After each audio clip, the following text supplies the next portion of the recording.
Da, eguzkitxo eta lasaia, orain 9 gradotan dago temperatura, eta zerua hodeirik gabe, oskarbi, izarrak agerian direlarik. Haizea egotik jotzen du, eta temperatura maximoak goruntz doaz eta giroa epelduko du pixkat. Hori da, eguraldi ona espero dugu. Legazpi aldetik ezain da eguraldia, Alonso? 9-10 gradu ere, eta, umela dago, atzoko euri pizkatxo bat, 4 litro egin zuen, arratsalde gau partean, eta behelaino dago, alde batean, eta gainontzekoa, nahiko garbia, eta horrela espero da eguna. Gaur izango dugu tartea behintzat kalean egoteko atzo arratsaldea okertu egin zitzaigun eta begira, gaur ez dizuet eguraldiaren inguruko gairik ekarri. Nafarroako Opuseko Unibertsitatean gaur gertatu behar duenaz hitz egiteko proposamena ekartzen dizuet. Ez dakit enteratu zareten, Bito Kiles ultra eskuindarra, astintzaile eskuindarra dela joatekoa Opuseko Unibertsitatean bertan eman behar duen, hitzaldi edo jardunaldi edo horrelako kontu batera. Dagoeneko badaude, mobilizazioak antolatuta, badago deialdia eginda bertara hurbiltzeko. Kontua da Opuseko Unibertsitateak ez zuela baimendu ekitaldi hori, zenbait arrazoi eman ditu zabaldu duen ohar batean, baina bera bertaratzekoa da, berdin ere. Eta, herri mugimenduko hainbat eragilek bertaratzeko deia egin dute. Honen berririk izan duzue edo zein da zuen iritzia? Horri bere, sare sozialetan batez ere izan ditugu berriak. Eta, esan duzuna da, bera etortzekoa da, baina dago debekatuta eta mobilizioak iragarrita eta ez du giro aurkituko hortan. Orduan, ez dakite, zarata pixkat egitera etorriko da, besterik ez. Prentsan irakurri dut eta ni askotan pentsatzen dut kaso ez egitea dela aukerarik onena, niretzat. Horrela, laparta ez da montatzen, eta bera etortzen da, inork ez dio kasorik egiten, eta punto. Baina, nire iritzia askotan. Zure iritzia, bai, hori ere galdetzekoa nintzen, Ez argia da, edo oso nabaria da, provokatzera datorrela. Provokazio horietan jauzi beharko ginateke, edo provokazio horren aurrean zein dartu beharko genuken jarrera? Erantzun behar da, nire ustez erantzun behar da, zeren berak giroa aurka daukela, nabaritu behar du, eta, eta jenderik ez bada zazen hobe, baina aurkako jendea, hor aurre egitea ongi ikusten du nik ebintzat, moduak zaindu pixkat, berria ez okertzeko, baina, berak ez eroso lurralde batean egongo dela, nabaritu behar da bere larruan. Hor badaude beraz, esan. Nik uste dut hori berak badakiela eta horretarako egiten du provokatzeko eta prentsan irtetzeko, publizitate gehiago emateko, zeren bestela ez dauka publizitaterik, eta horrela esatea, begira, zer egiten diaten. Baina, iritziak dira. Eta hori da apurra behiatzen nuena, enekien zuek zein iritzi izango duzuen, baina oso argia da, azken orduetan izaten ari garen, iritzi polarizazio hori jende batek pentsatzen duela, edo kolektibo batek pentsatzen duela, edo, iritzi pertsonalak ere izan daitezke, horri aurrekin behar zaiola, eta beste jende batek pentsatzen duela, zenbat eta kasu gutxiago egin, hobe dela, bere helburuak ez betetzeko. Honekin lotuta gustatuko litzaidake apur bat lotzea ere, ez? Joan den astean, orain dela 2 aste parkatu izan genuen, Gasteizko gertakari guzti hori. Kasu horretan ere, Alonso, iritzi berdina duzu, hau da, falangistak Euskal Herrira etorri beraien ekitaldia egitera, eta ez diote, ez da epaitzagatik inondik inora ere, baina ea horrekin alderatu daiteken edo? Gertatzen dena da, hau etorriko da, ez da bakarrik etorriko da beste jende gehiagorekin, baina falangistak ona etorri ziren ja ekintza potenteago egitera. Eta hor bai daukat zalantza, zeren azkenean montuatu den txalaparta da gainera kontrakoa, haien aldekoa, esaten duzu, jotzen diete, kontran jotzen direnei, eta haiek etortzen dira provokatzera eta talde handi bat da. Eta etortzen dira talde batean provokatzera. Haiek babestera, baina kontran jartzen bazara, jotzen zaituzte. Orduan, hor niretzat ezberdina da, edo pertsona bat bere amara koliktoekin esate baterako, edo ja talde handi bat, hauek bai etortzen dira montatzera. Segurazki zerbait kontran jarri ez bagenu, montatuko zuten. Azkenean nahi zuten azan txalaparta. Ez dakit azaltzen dudan. Azkenean zerbait egingo zuten. Txalaparta egingo zuten. Ez badira zuek azorik egiten, kontran jartzen, hasiko gara mobiliari urbanoa puskatzen, zerbait kontran jartzeko. Haiek bilatzen zuten azan kontran jartzea, txalaparta handiago edukitzeko. Bai, titularrek bilatzen dituzte. Hori da. Patxi, iritzi berdina duzu? Ez du garbi ikusten, pakean uzten badiezu ere nahi dutena egiten, beraien mezuak eta beraien programak adiratzen dute, eta ez pasatu gabe, pasatzen dire hemendik, hori ere ez dut uste bide egokiena izanen denik, eta, aurre egin behar zaie, neurtu behar da nola egiten zaien aurre, baina nire ustez aurre egin behar zaiera. Eta bi gertakari hauek edo azken hilabetean, azken asteetan bizitzen ari garen provokazio edo gertakari hauek kasualitatea direla esango zenukete? Diot, hor dagoelako ere, orain dela hile inguru izan genuen Espainiarrez, Kongresuko hauteskundei begirako inkestaren emaitza, esango nuke nabaria dela ere, alderdi politiko batzuek hartu duten norabide aldaketa, inkesta horien emaitzak jakin ostean. Esango zenukete apur bat guzti hori batera etorri den zerbait dela, bata bestearen ondorio edo kasualitate hutsez betetako hileak ari direla izaten. Nire ustez ez dira izango hain programatuak, baizik eta, hori noizbenka agertzen dute bere burua eta holakoak antolatzen dituzte eta horrela izan da. Kasualitatez, bata bestearen segiden izan da, baina ez dut uste ez da inolako kampaina edo lako zerbait izango denik. Nik ez dakit, bata Gasteizen bestea Iruñan, ez dut uste, baina bai sentimentu hori daukatela Euskal Herrirako, eta montatzera etorri berri direla noizbenka. Eta batez ere, hori, azaroan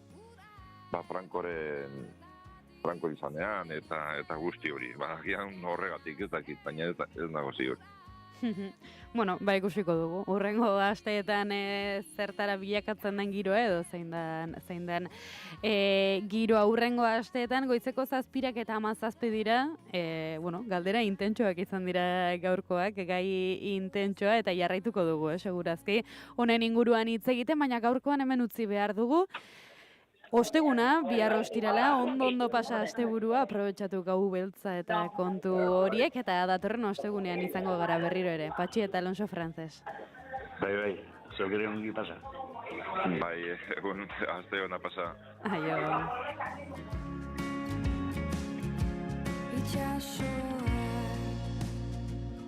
olatuak periodoetan dakartzan bezala dakarz bihotzak taupada Uazkena heltzeko beldurrari buruz hitz egin izan labarreretan Informazioaren aria naiz irratian.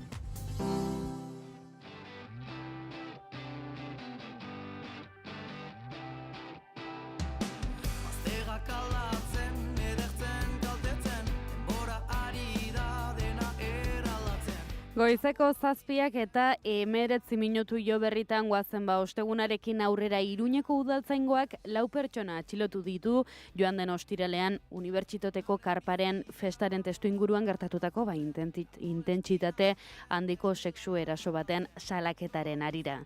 Urtero Iruñean antolatzen den jaia da Unibertsitate karparena eta toki askotatik etorritako ikasleak biltzen dituena. Baieztapen ofizialik ez badago ere, hainbat iturrik adierazi dute neska konortea erdigalduta aurkitu zutela eta ambulantzian eraman zutela ospitale batera, baina astearte honetara arte ez da gertakarien berri eman. Asteazken honetan erabaki beharko ditu epaileak zer egingo duen atxilotuekin. Ikerketaren arduraduna den udaltzaingoa berriz DNA proben zain dago. Abian den polizia ikerketari dagokionez, Zaloa Basabe Iruñeko udaleko berdintasun zinegotziak adierazi du martxan dagoela eta horren ostean berretsi du beharrezkoa dela konfidentzialtasuna gordetzean ez oztopatzeko eta informazio jakin batzuk ez emateko biktimari kalte handiago ere eragin diezaioketenak. Atxiloketak egin ondoren Iruñeko udaleko bozeramaileen batzordeak adierazpen bat onartu du asteazken honetan sexu erasoa erabat gaitzesteko eta emakumeari eta haren inguruari erabateko babesa eta elkartasuna adierazteko bai eta haren eskubideak eta intimitatea babesteko errespetu osoa ere.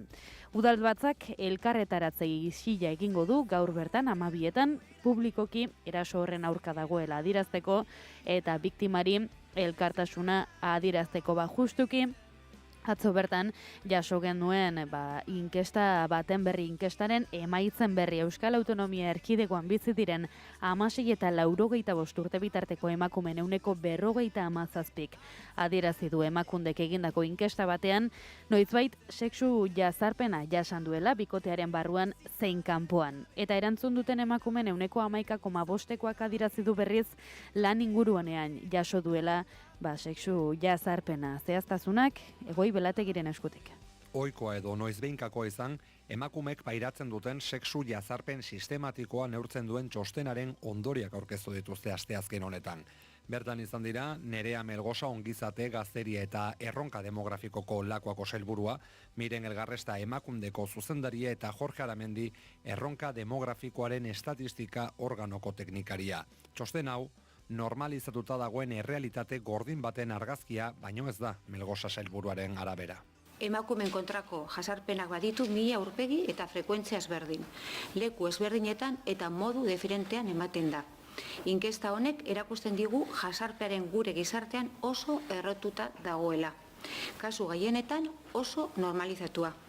Erakusten digu ere gizonen konpurua adierazgarri batek emakumeen aurkako jasarpen motaren bat erabili duela. Horri guztiak gizarte, herri eta komunitate gisa hausnarketa sakona egitera eraman behar gaitu. Beste alde batera begiratu ordez halako txostenak egitearen beharraz hitz egin du Algarrestak egiturazkoa den indarkeria testuinguru bati aurre egiteko. Aurrekoan ere esan nuen honelako inkesta bat izateak jauzi kualitatiboa suposatzen duela antzemateko gure gizartean indarkeria matxistak duen eragina. Indarkeriaren dimentsioa ezagutzeko. Izan ere, inkesta honek argi erakusten digu indarkeria matxistaren izaera estrukturala, egiturazko arazo baten aurrean gaudela. Eremu guztietan ematen da eta modu ezberdinetan. Uztailean zabaldu zuten lehen txosten batek adierazten zuen Araban, Bizkaian eta Gipuzkoan bizi diren 16 eta 85 urte bitarteko emakumeen ehuneko 58,2 indarkeria motaren bat jasan zuela bizitzan, noizbait bikotekidearen barruan edo kanpoan. Guztira, 16 eta 85 urte bitarteko 4.500 emakumek hartu dute parte oraingo honetan, ziberjazarpena, lan inguruneko indarkeria, sexu jazarpena edota jazarpen errepikatua aztertzen dituen ikerketan bikote barruan zein kanpoan. Emandako datuen arabera, galdekatutako emakumeen ehuneko 53,1ek sexu jazarpena jasan du eta jazarpen motarikoikoenak begirada lizunak dira, kasuen ehuneko 37,4. Nahi ez den kontaktu fisikoa jasan dutela salatu dute galdekatutako emakumeen ehuneko 30ek, exhibizionismoa pairatu behar izan dutela galdekatuen ehuneko 22 edo izaera sexualeko nahi gabeko txantxak kasuen ehuneko 18,6. Erantzun duten emakumeen ehuneko 70, 16 eta 29 urte bitarteko emakumei dagozkie. 65 urtetik gorakoen kasuan jazarpena salatu dutenen ehunekoa ehuneko 35era jaisten da, eta 10etik 4 erasotzailea pertsona ezezaguna izango litzateke. Era berean emakumeen ehuneko 12 aitortu du jarraitu edo zelatatu dutela inoiz, eta 10etik 1ek dei lizunak jasan dituela. Gainera, inkestatutako emakumeen ehuneko 13,2 indarkeria edo jazarpena jasan du lan ingurunean. Kasuen ehuneko 37,4an lankidek eragindako izan da, eta kasuen ehuneko 29an gorago dagoen kargu edo nagusi batek eragindakoa. Laneko sexu jazarpenera mugatuta, noizbait lan egin duten 100 emakumetik, 11ak pairatu dute, eta kasuen ia ehuneko 2 azken urtean gertatu dira. Biktimen ehuneko 54,9 gaur egun ez dauden beste lan batean pairatu zuten jazarpen hori. Datuek erakusten dute gainera, lan arloko sexu jazarpenaren biktimen ehuneko 7,8 ehuneko 33tik gorako desgaitasun diagnostikoa dutela. Informazioaren aria, naiz irratian.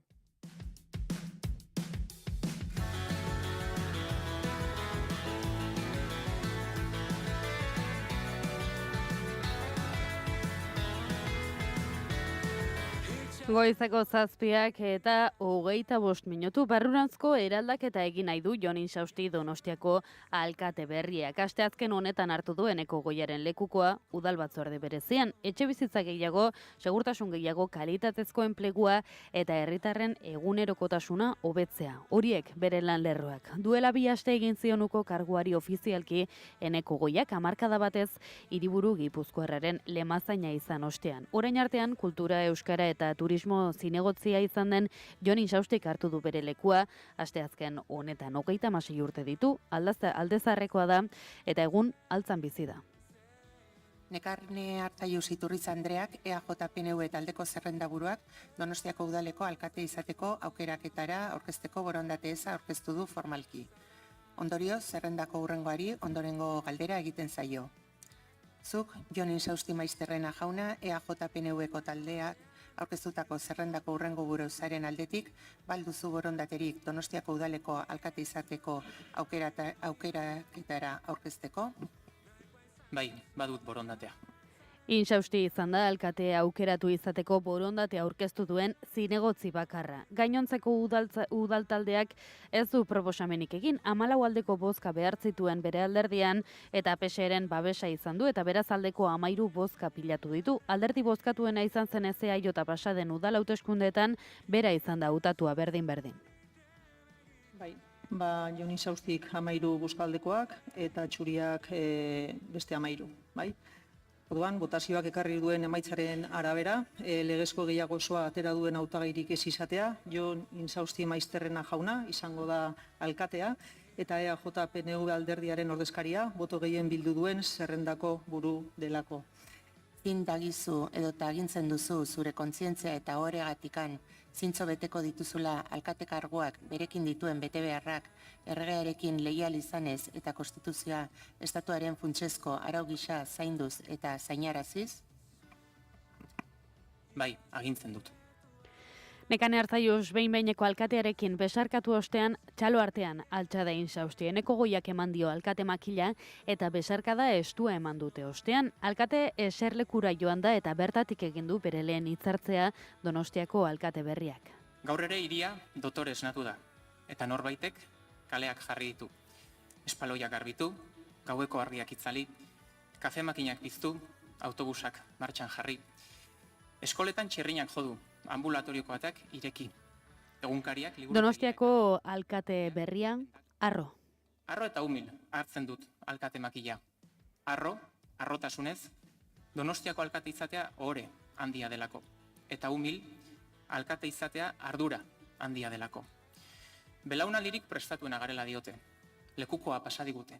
Eta ausartu egingo gara. Donostiar guztion kezkak. Eta eskartuta noski senideak, lagunak, elkarte eta enpresak dantza taldea Euskal Herriko Unibertsitatea denentzako eskerritzak izan ditu alkateak. Eskerrik asko ama, aita eta ander. Etxeko maila izateagatik, beti hor egoteagatik. Eta donostiarrona izatea zer den erakusteagatik. Nire eskerrona baloretan, hazi eta leioak zabaldu dizkidaten horixe lasai eta EHUko irakasle guztiei. Eskerrona neure kuadrilla eta lagunei. Siempre me ponéis en mi sitio.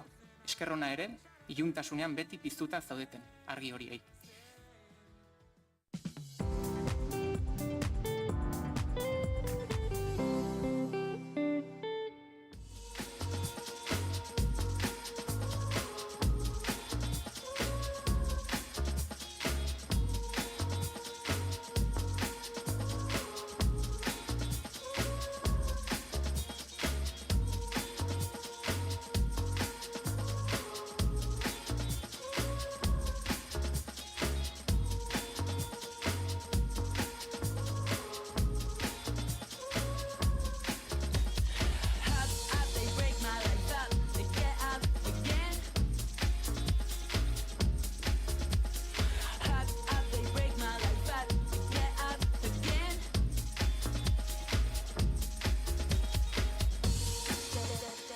Goizeko 7:00 puntu-puntuan eta bagoaz gaurko Gara eta Naizen editorialarekin. Noaldean Julakoako Ogasun eta Finantza Sailburuak 2026ko aurrekontuen proiektu erregistratuko du gaur Gasteizko Parlamentuan. Aurrekontu askotan kontakizun politikoti zifra ekonomiko soiletatik baino gehiago duen artea da. Hau da, zenbaki handiak beti ordenatu daitezke mezu jakin bat helarazteko modua. Ez da kritika bat, kontuen aurkezpena baloratzerakoan aintzat hartu beharreko oharra. Ildo horretan, lakuak funtsean 3 lehentasun zabaldu ditu mezu gisa. Osasuna eta etxebizitza inkestek adierazitako kezka sozial nagusiei erantzuten dietela, ondoren segurtasuna, titularra eta agenda erreakzionario gisa eskalatzen ari dela. Baina arlo bakoitzera bideratutako kopurua bezain garrantzitsua da haiekin zer egingo den jakitea. Segurtasuna handitzea polizia eredua sakonki erreformatzeko balioko aldo? Azkenaldian ikusitakoak ez du baikortasunera gonbidatzen. Etxebizitza politika ausartago baten alde egingo alda? Oraingoz, gastu nominala asko ditu den arrean Denis Itxasoren departamentuari esleitutakoa ez da aurten gastatzen ari dena baino gehiago. Antzeko zerbait esan daiteke unibertsitatei buruz. Sailaren gastua 6% da, baina atzo bertan EHU ziurtatu zuen proiektuak azpifinantzatzen jarraitzen duela. Azkenik, zorraren 1% igoera urrats ausart gisa aurkeztu da, baina egia esan Hego Euskal Herrian oraindik ere estatuen gutxien zorpetutako erakundeak ditugu. Galdera da zorpetzea handiago ote den, baizik eta eskatutako inbertsio guztiei egiteko nahikoa izango ote den. Negoziatzeko ordua da orain. Aurrekontuek jendearen bizitza hobetzea ahalbidetzen dute, alderdi politikoak esertzen diren heinean eta lehentasuna partekatuak ezartzen asmatzea den heinean, Baina hemen ere abia puntua ez da honena. Noel de Anjuk tonua jaisteko eskatu zion atzokoan EH Bilduri. Giro ona ezinbestekoa da hitz egiteko zalantzarik gabe, baina kontseilaria bere buruari galde diezaioke ea emandako hitzari muzin egin eta kontuak alderdiekin hitz egin gabe aurkezteak agindu bezala laguntzen ote duen.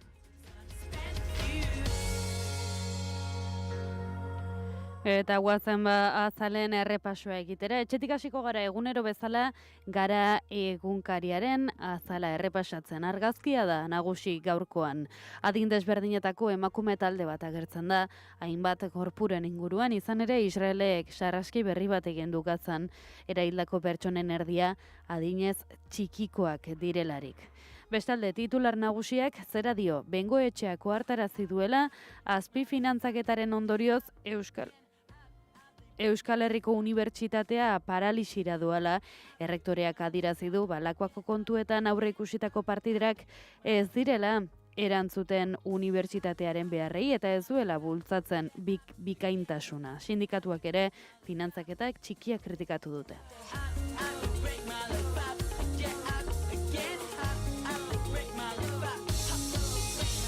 Berriaren lerroburu nagusiak dio Andreen aurkako sexu jazarpena oso errotuta dagoela Jaurlaritzaren arabera. Indarkeria matxistari buruzko bigarren txostenean ageri denez, emakumeen 47% jasan dute sexu bortizkeria. Eta berriak ere Gazara garamatza argazkiaren bitartez. Gizon bi agertzen dira elkarri besarkatuta hildako senideengatik doluan. Menia indarrean dela adierazi du Netanyahuk ehundik gora palestinarril ondoren. Deia egunkarian ere argazkia da nagusi, 229 manta termiko jarri dituzte Valentziako erdigunean oroimen ikur urtebete pasada danaren hondamendiaz eta estatu funerala egin zuten atzo. Eta bestelako gai bat ere lantzen du gaurko Deiak, 530.000 euskal herritarrek baino gehiagok jasan dutela sexu jazarpenen bat.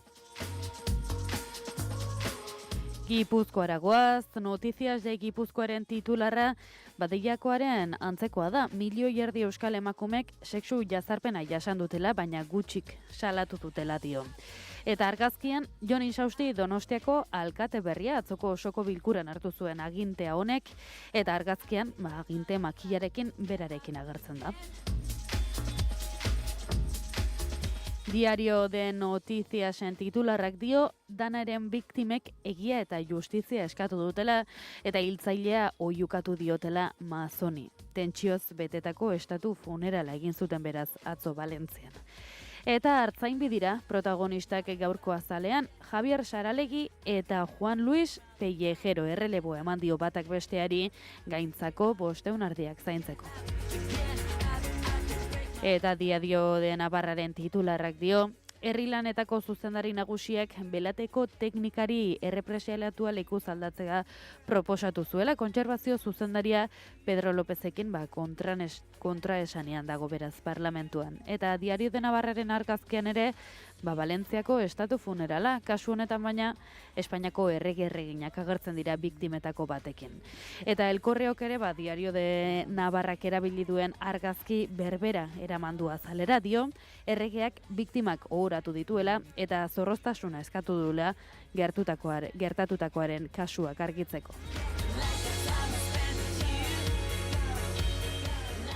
Eta amaitzeko, Bozento taldearekin amaituz beraz, El Diario Baskon titularra da, Insaustik Donostiako alkate berriak hartu duela kargua eta Donostiarrentzako Donostia bat bultzatuko duela. Eta argazkian, danaren zenbait biktima agertzen dira negarbetean mugikorretan hildako beraien senideen argazkiak dituztelarik. Goizeko 7 eta 36 minutu direlarik, onaino gaurko azalen errepasoa. Informazioaren aria, naiz irratian.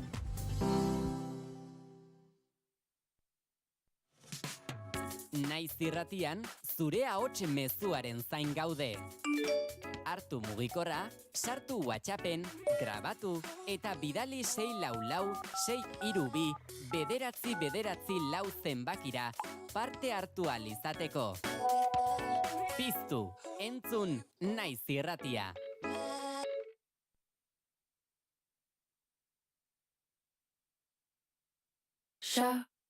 Mo dicía mamá, ti chega tarde que é mellor que non chegar. Como elixir entre a savia e o veleno, se aínda non coñecemos a forma de todas as voces que teremos. Como apurar os cantos se aínda non os temos, se de dos pasos medio retrocedemos, se de dos pasos medio retrocedemos. Ti dime que non vaya, que xa vou, xa teño pensado o billete dourado, agarda, aínda non chegou.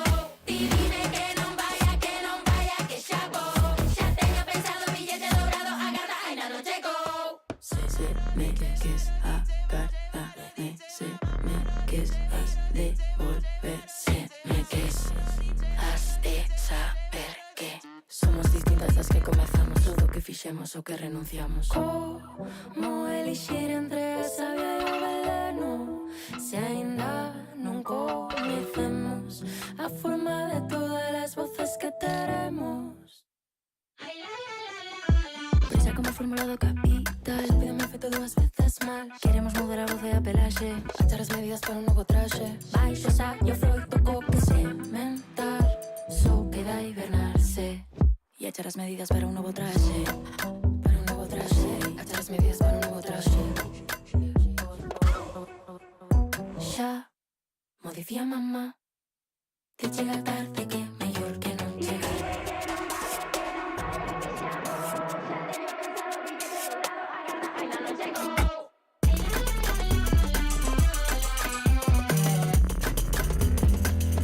Achar as medidas para un novo traxe. Dicía traxe para un novo traxe, mellor que non chegar.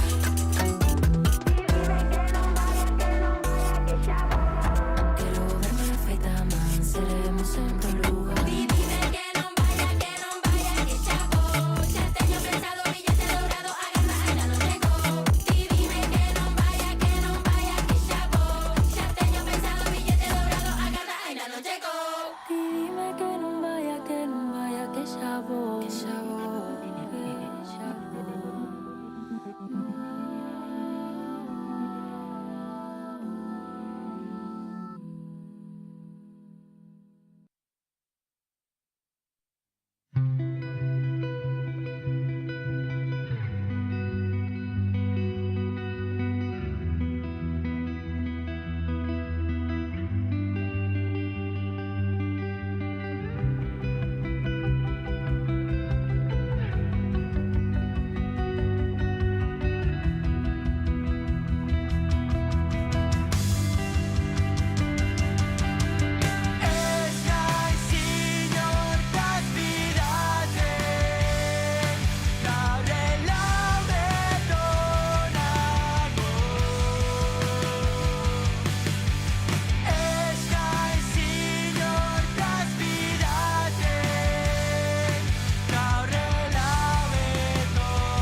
Goizeko 7 eta 40 minutu dira, osteguna da, amaitzen ari zaigu urria, Gutxi komentatu dugu hori, eta gaur esango nuke ondo esango dudala. Bilbotik ari da Iker Gurrutxaga, egunon?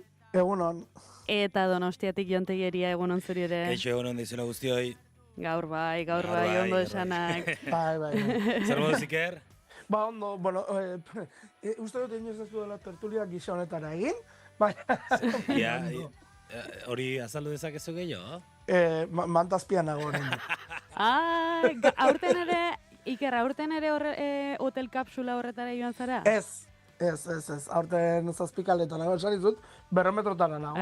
Baina oraindik ere pixka goxo eta gero estudiora joan behar dut horra, baina atzo pixka bat gehiago luzatu zen, gaua, gehiagi ez, gauardirako etxean nintzen, lotan nintzen. Baina Baina, bueno, horren bideoa, Zaloa, bideoa gustoro hartuko nuke, zuzeneko bideoa ikusteko. Bai, egia da. Oean etzan da egongo da, manta espian oraindik, edo? Bai, horrela zen. Jesus, nik ere ingo nuke horrela lan, Noizainka. Bueno, baina horre badak ez horrezan nahi duen, ez? Zer? Duela ez gehiegi oraindik ere orde bidela bueltaka. Martxan egon, bai, hori da. Egia da. Bueno, ikerratzo nabarmentzekorik? Nabarmentzeko nik uste dut garara ere eman dut. Gaurko garan atelako zen pentsatzen dut, ez da aukarekin. Azalean nabarmenduta gainera. Azalean nabarmenduta, bai. Nik uste dut atzo Leire Martinezek bota zituenak, ostras, barrua mugitzekoak izan zirela, eta bueno, kontatuko dugu, ez? Behin untezkero. Bimeren baitan, musika industriaren azokaren baitan, Leire Martinezek eta Franziska Valenzuelak, txiletarra bera, alako mainguru bat zuten, eta mainguru hori gainera, zen emakumeek industriara aldatzeko duten gaitasuna, edo horrelako izenburu baten azpian. Bazen, ja, izenburutik eta Leire Martinez ikusita esaten genuen, kontuz, hemen abertzer etortzen den. Ze Leire azkeneko denborotan agertzen ari emakutzen, perlatxoak, botaz ari da, eta kasuan atzo, etzen izan, bilatua etzen, nik uste dut nahi gabe etorri zitzaiola, esan zuena, eta, hainbat konturen baitan, esan zuten, iritsi zen puntu batetara, eta puntu horretan izan zen, berak azaldu zuen, bulego baten bizi izan dakoa. Zer izan zen hori? Bat zenbakira iritsi zirela Lareja de Van Gogekin kanta batekin, eta hor deitu zituztela diskoetxekoek, Sony diskoetxekoek, deitu zituztela bilera batetara. Joan zen bilerara, eta itxuraz, berak geratu zen agintarietako batekin, bulego batean. Eta zorion du ordez esan zion, titi ederrak dituzun. Boa. Claro, eta Leireren erantzuna izan zen, ze pena ezingo dituzula zuk nahi bezala apreziatu. Eta bukatu zela, atera zela, eta taldekideak nonbait ez ziren barruan, eta taldekideak eta ingurukoak, eta kanpora irten zirela, irten zenean, esan ziela, uste dut Sonirekin dugun harreman etengo dela honekin, ze hau eta hau gertatu da. Eta berak esan zuen, denak gizonezkoak ziren, eta inork ez zuen ezer ere egin. Ni bigarren zatiarekin ere, akaso harrituago geratu nintzen, lehen da bizikoarekin baino. Inork babesik adierazi zizana, edo inork ez zela barrura sartu, esatera kargu hartzera, agintari horri. Eta berak hor esate zuen, normalizatuta ikuste zirela egoera horiek, eta Franziska Valenzuelak ere kontatu zuen, berari behin diskoetxe batek hartu ziola, eskutik hartu, eskua musio ematen, iaia eskontzeko eskatzen, emakumeak olako zenbat pairatu behar izan dituzten, ostras. Bai, eta horroiko erantzuna gainera izaten da, bueno, txika, ez hartu hain txarrerako, ez egin kasurik eta iasta. Hoxe samarren. Bai, eta ostras. Gizon asko on erantzuna izan daiteken, tentsioa edo gatazka ebitatze aldera, etxi, eta, gizon horako adian gizon zarrauek, ez dakit. Bai. Pixuak entzen. Hori da, eta hortik abiatu zen. Zugarria da, Lare, ze ari gara, atera kontuak eman duzun adibidean, punta-puntako artista bat, oso ezaguna dena, relevantzia duena, ondorioz, nolabait, ez dakit boteretua, sozialki eta publikoki behintzat, ahotsa duena gainera, eta hori, esan nahi dut, ez dakit baina bera justu... Ze impunitate maila izan daitekeen, kasu, holako egoereta, adibide asko ezagutu ditugu, ez da... Bera justu esate zuen, industriaren parte gorenera iritsi denean, edo hor nebaritu dituela gauza hauek. Horren aurretik berak adibidez zela jartzen zuen, bera taldetan eta bilia zela, karo, La Orejaren aurretik, esaterako Mikel Marquezekin eta ibilia da, eta berak esaten zuen, hor ez zituela olako gauzak ikusten, hor, emakume falta zegoela, baina emakume falta horrek ez zuela bat gehiago ez izatea eramaten. Berak lan banaketa berdin egite zirela, bat gehiago zela, beti normal, emakume falta bai, baina ez zuela horako ere bizi.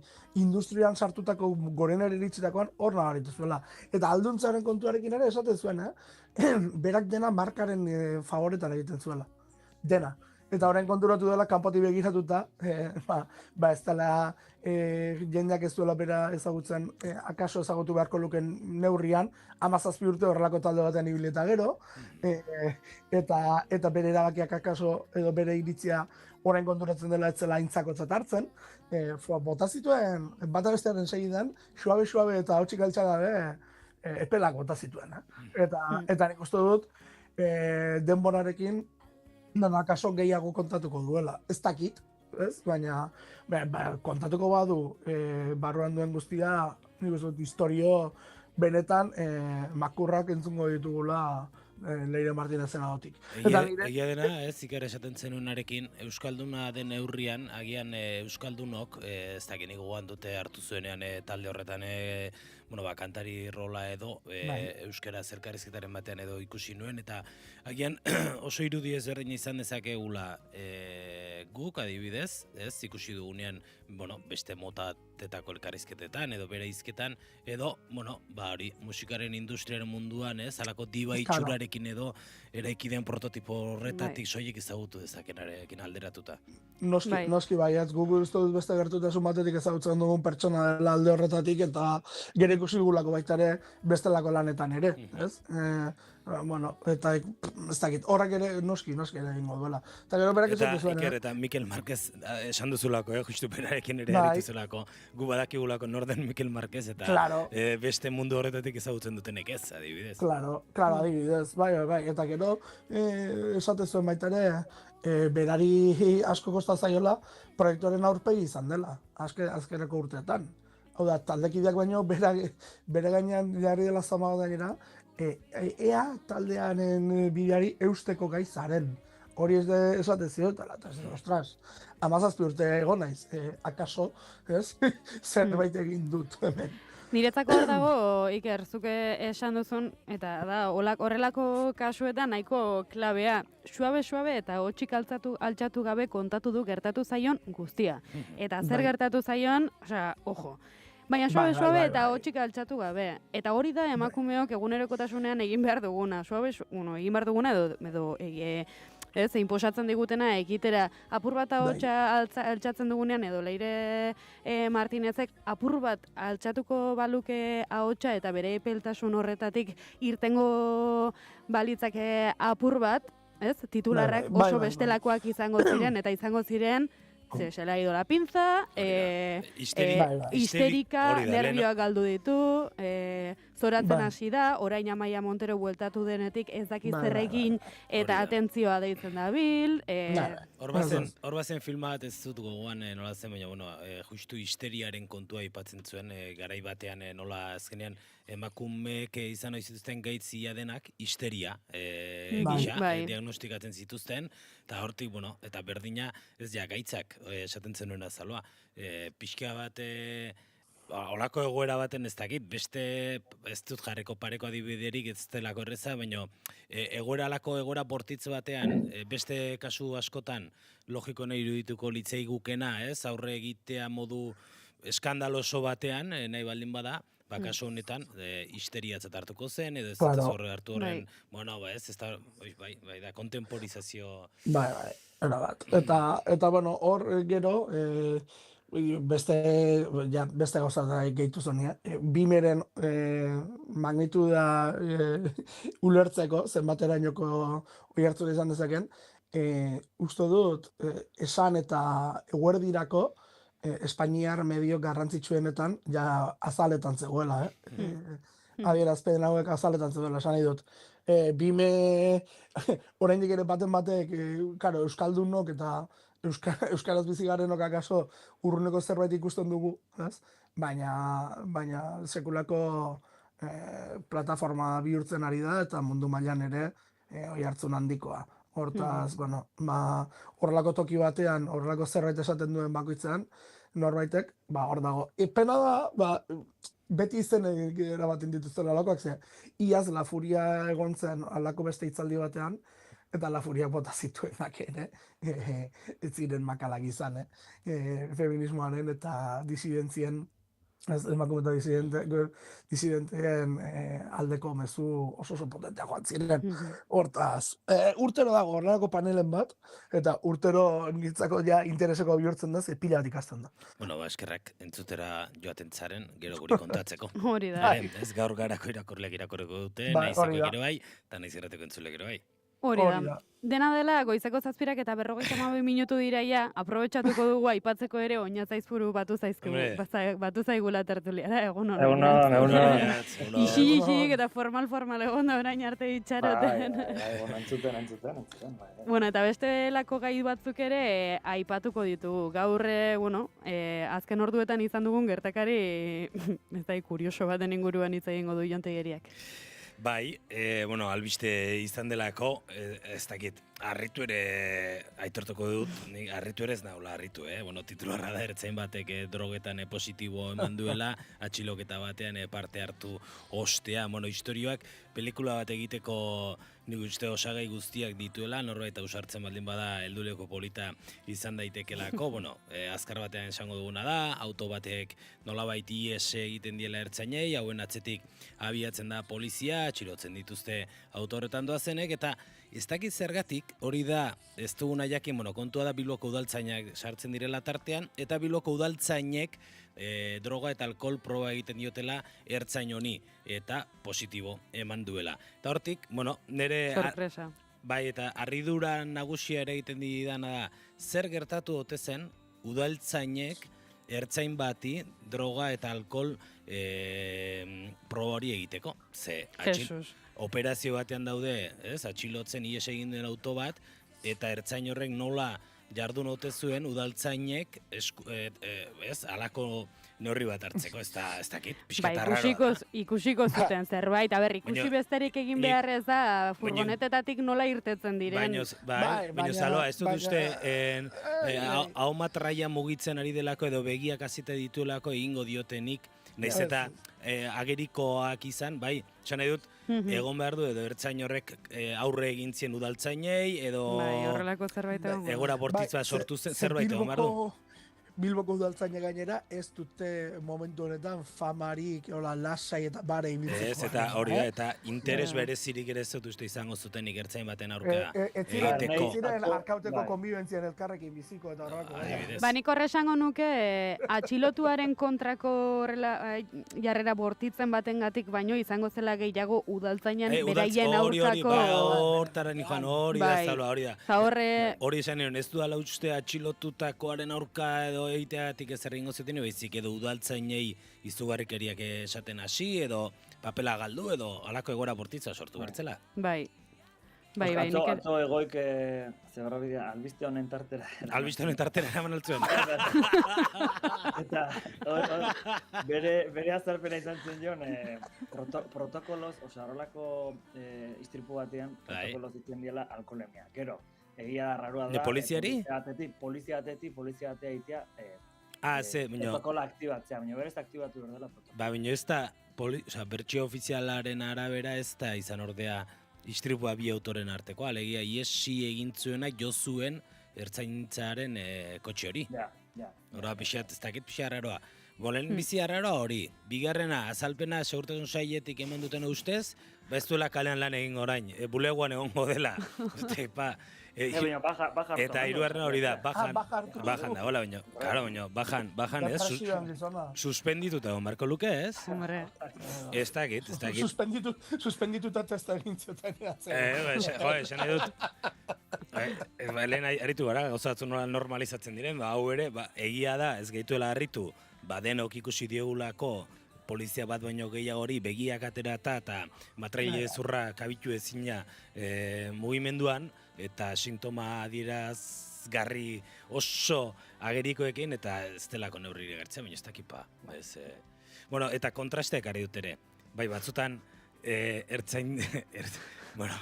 ertzaino batzuan lagundu ere egiten gaituzte, eta horren adibidea ia pasadizo hau gogoan duzuen. Primera persona, más realista. Ni de repente, junitzen komunera, bapatien, dana ilun ikusi naden, behiz egilida, aiba, ¿dónde estoy? Esarritxe komun baten da, aiba la hostia. Urtean az komunetik da, a ver, ni ilun, aiba, guztio da. Me kaben dio, goizeko iruren, aiba dio. No, atera da, ati zaratute. Taberna barruen encierreta. Esanaren, voy a pensar un poco, no estoy tan liado. Así nintzen joten atieri, ven, ayuda, socorro, lagundu. Bueno, inor esaten torri, de repente ertzainea. Bim, lagundu, zarataka. Ertzaini parezan, ahora llamamos al dueño, ahora una polla. Tardaron 1 hora y media. Yo todo rayado. Sartu nahen basue, kubatin benareko, de repente, ya hemos abierto, hostia, bota fregadero, tío, zue pentseko zue gezurre labaia egizau dena, eta dekugun meritu bazolako launek, bentan egize. Eta gehiago egin gotez, baina, bueno, horrek... Beste gun baterako. Horrek ja, upe huerako, onak upe huerako. Bueno, hortxe, Haupa Gernika.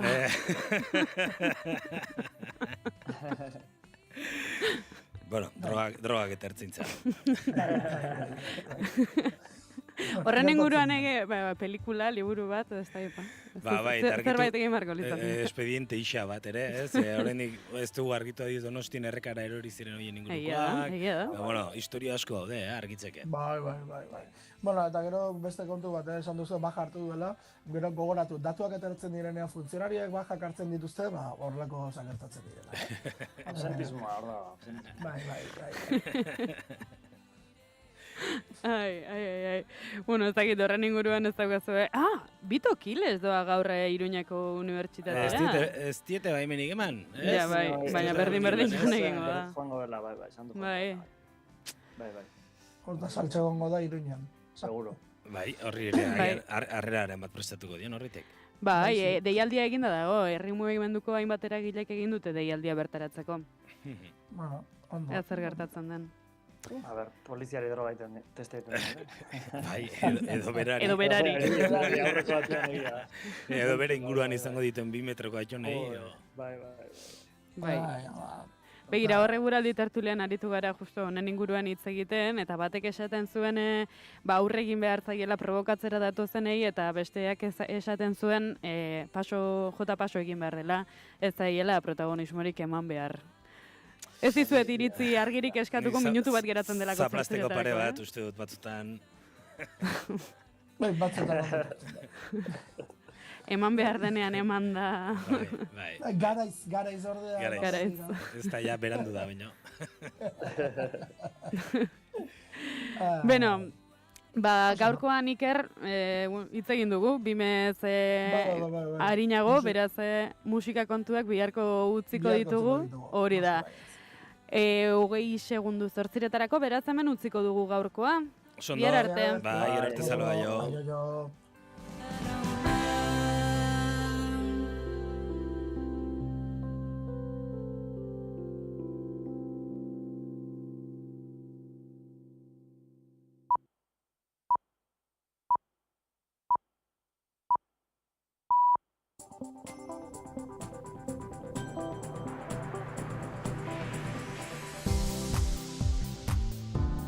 Informazioaren aria naiz irratian. Begi lekuona. Egunon, goizeko 8 dira ongi etorri naiz irratira. Israelek su-etena berrezarri du inpunitate oso hau hautsi ostean nahieran interpretatu, kudeatu, ala bete gabe. Uzten du su-etena estatu sionistak sarraski berri atea guzti zabalduz. Azken 24 orduetako bombardaketetan 100 lagun hil dituzte. Erdia adingabeak. Zaloa badila, egunon. Egunon, Pei eta egunon entzuleok, azken sarraskiaren ostean Israelen aliatuek ez dute ezer esan, eta Netanyahuk zuzentzen duen estatuaren inpunitatea babestu dute. Donald Trump, Ameriketako Estatu Batuetako presidenteak esan du, ezerk ez duela su-etena arriskuan jarriko. Sarraskia palestinarrek hildako soldadu batekin lutu du. They had a sniper and one of their soldiers were killed and they did retribution, so we'll see, but Gurean berriz, lakuak EH-urentzat bideratuko dituen 337,4 milioi euroko partida unibertsitatearen paralisia suposa dezakela ohartarazi du Joserra Bengoetxea rektoreak. 337,4 milioiko ekarpen arrunta aurrikusten da Euskal Herriko Unibertsitatearentzat.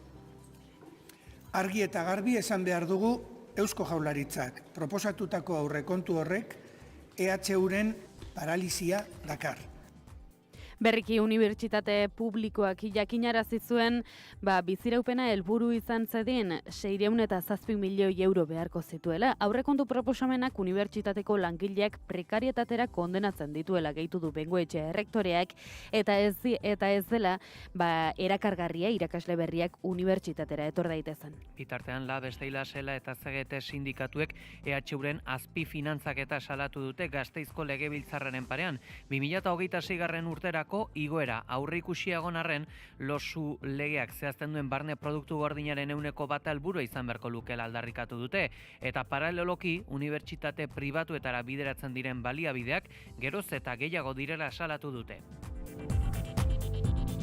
PPek bertan bera utzi du Aranako Harrera Zentroaren inguruko legezbesteko proposamena. Pausoanek bertan bera utziko du baita ere, orain artean Gasteizko Legebiltzarran ikusi ez den ezkerreko indarren akordioa. EH Bildu, PSE, Euskadiko Ezkerra, eta Sumarrek osoko zuzenketa bateratua aurkeztu zioten eskuindarren ekimenari. Goizonetako osoko bilkurek Gasteizko Arana auzoan aurreikusi den errefuxiatuen zentroaz eztabaidatu behar zuen Partidu Popularraren eskariz. Honen aurka egin nahi zuten eskuindarrek, baina esperokabeko zuzenketa aurkeztu zuten EH Bildu, PSE, Euskadiko Ezkerra eta Sumarrek.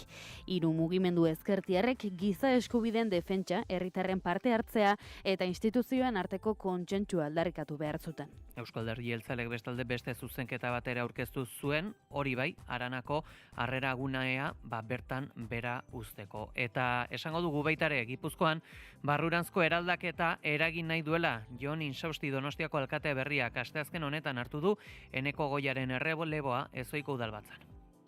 Gainera lehentasunak argi ditugu. Etxebizitza, segurtasuna, lanbidea eta egunerokoa.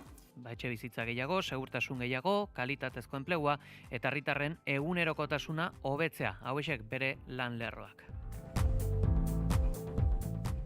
Euskal Autonomia Erkidegoan bizi diren 16 eta 85 urte bitarteko emakumeen 47%ak azaldu du noizbait sexu jazarpena jasan duela bikotearen barnean zein kanpoan. Beste alde batera begiratu ordez, zalako txostenak egitearen beharraz hitz egin du Miren Elgarresta, Emakundeko zuzendariak egiturazkoa den indarkeria testuinguru bati aurre egiteko.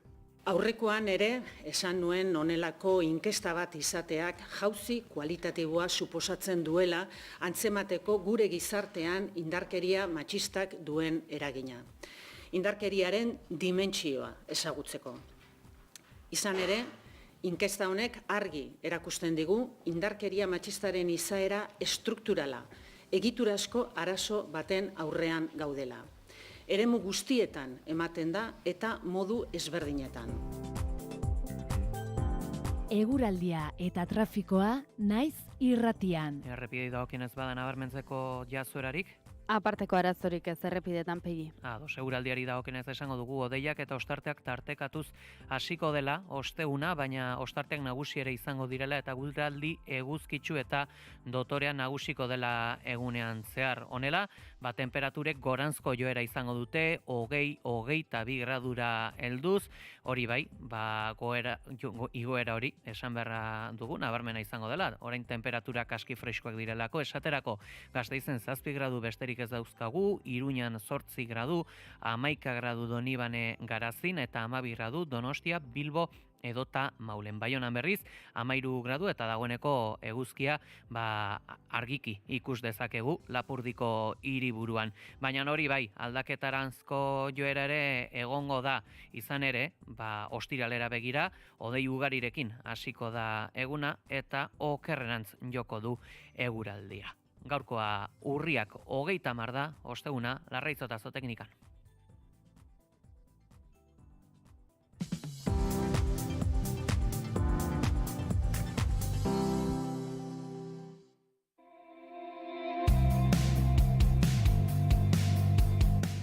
Lakuako exekutiboak Euskal Herriko Unibertsitatearentzat bideratuko dituen 337,4 milioi euroko partida unibertsitatearen paralisia suposa dezakela ohartarazi du.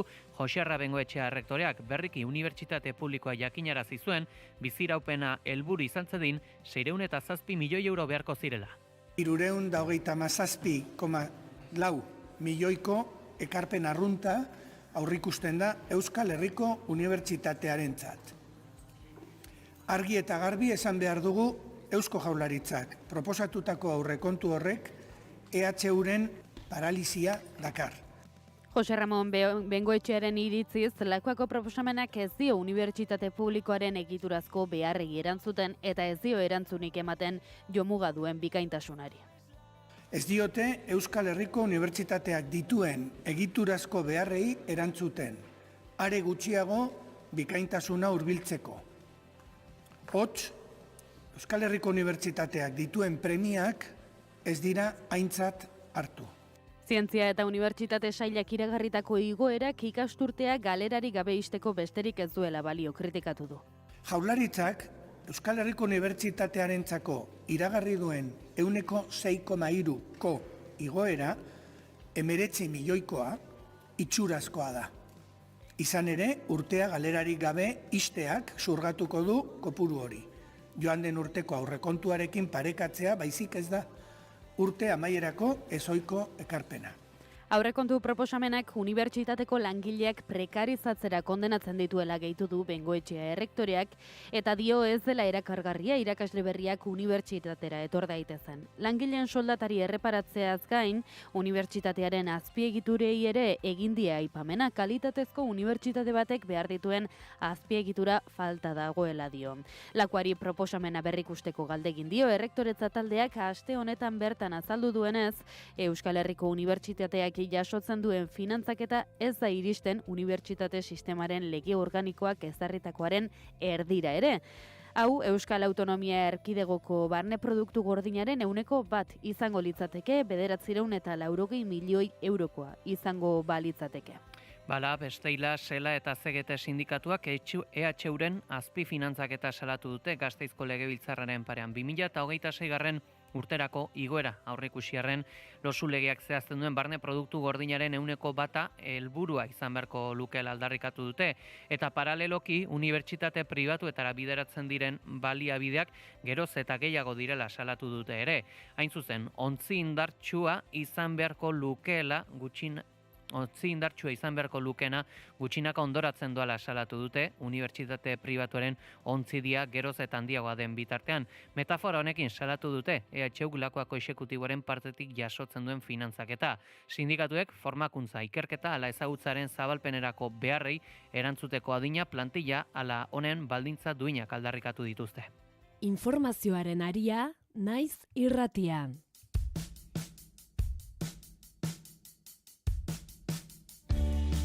Eta Israelek su-etena berrezarri du inpunitate osoz hautsi ostean nahieran interpretatu, kudeatu ala betegabe uzten du su-etena estatu sionistak sarraski berri ateak guzti zabalduz. Azken 24 orduetako bombardaketetan 100 lagun akatu dituzte erdia adingabeak. Azken sarraskiaren ostean Israelen aliatuek ez dute ezer esan eta Netanyahuk zuzentzen duen estatuaren impunitatea babestu dute. Donald Trump Ameriketako Estatu Batuetako presidenteak esan du ezerk ez duela su-eten arriskuan jarriko. Sarraskia Palestinarrek hildako soldadu batekin lotu du. They had a sniper and one of their soldiers were killed and they did retribution, so we'll see. But yeah, it is a ceasefire. It's back to ceasefire. Israelgo iturri militar batek azaldu duenez, tiroketa bat egon zen Rafan. Hamasek honekin loturarik duenik ukatu egin du eta bi gorpuzkiren itzulketa atzeratu du. Gaur-gaurkoz baituen 28 hilotzetatik 15 itzuli dira. Israelek itzuli dituen gorpuzkiei dagokionez desitxuratuak eta identifikatu gabe daude. Astearte gauean orokortuak izan ziren bombardaketak zerrendan. 104 pertsona hil dira, 56 adingabeak. Israelgo indarra armatuek diotenez, Gazako biztanlek suetena mugatzen duen lerro horia gainditu zuten. Egiari zor, akordioan zehaztutakoa baino gehiago mugatu dute lerro horia. Honela, Israelek 125 alditan urratu du sueten akordioa. Eta gurutze gorria Israelgo presondegietan sartzea debekatu dute. Bisitek estatuaren segurtasunari kalte egiten diotelakoan. Israelkatz defentsa ministroaren agindu batek debekua plazaratu berri du. Eta honen ondorioz, zerrenda konfidentzial batean zehaztuak dauden milaka presoren bisitak bertan bera geldituko dira. Israelgo presondegietako zerbitzuek zehaztu dutenez, 2023ko urriak 7 geroztik palestinar presoen kopurua 6.000 pertsonara heldu da.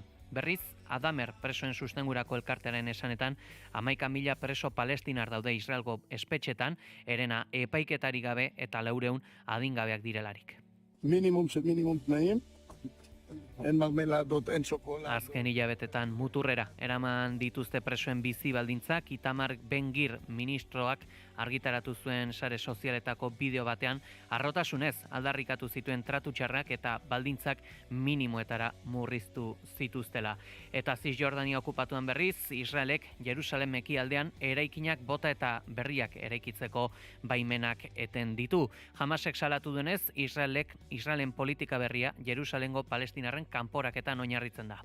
Palestinar poblazioa kanporatzeaz gain Israelek modu azkartuan zabaldu ditu bere koloniak. Irakim, Amim gobernuz kanpoko erakunde israeldarraren esanetan errekorrekoak izaten ari dira eraisketak. Maiatzean 33 etxe bota zituzten eta 2024ean 180 familia desplazatu. Sionisten bere beste jopuntua olibondoak dira. Atzo 200 olibondo atera zituzten Ipurdit Beit Umaren eta su eman zioten olibondoz beteriko lur sail bati. Informazioaren aria.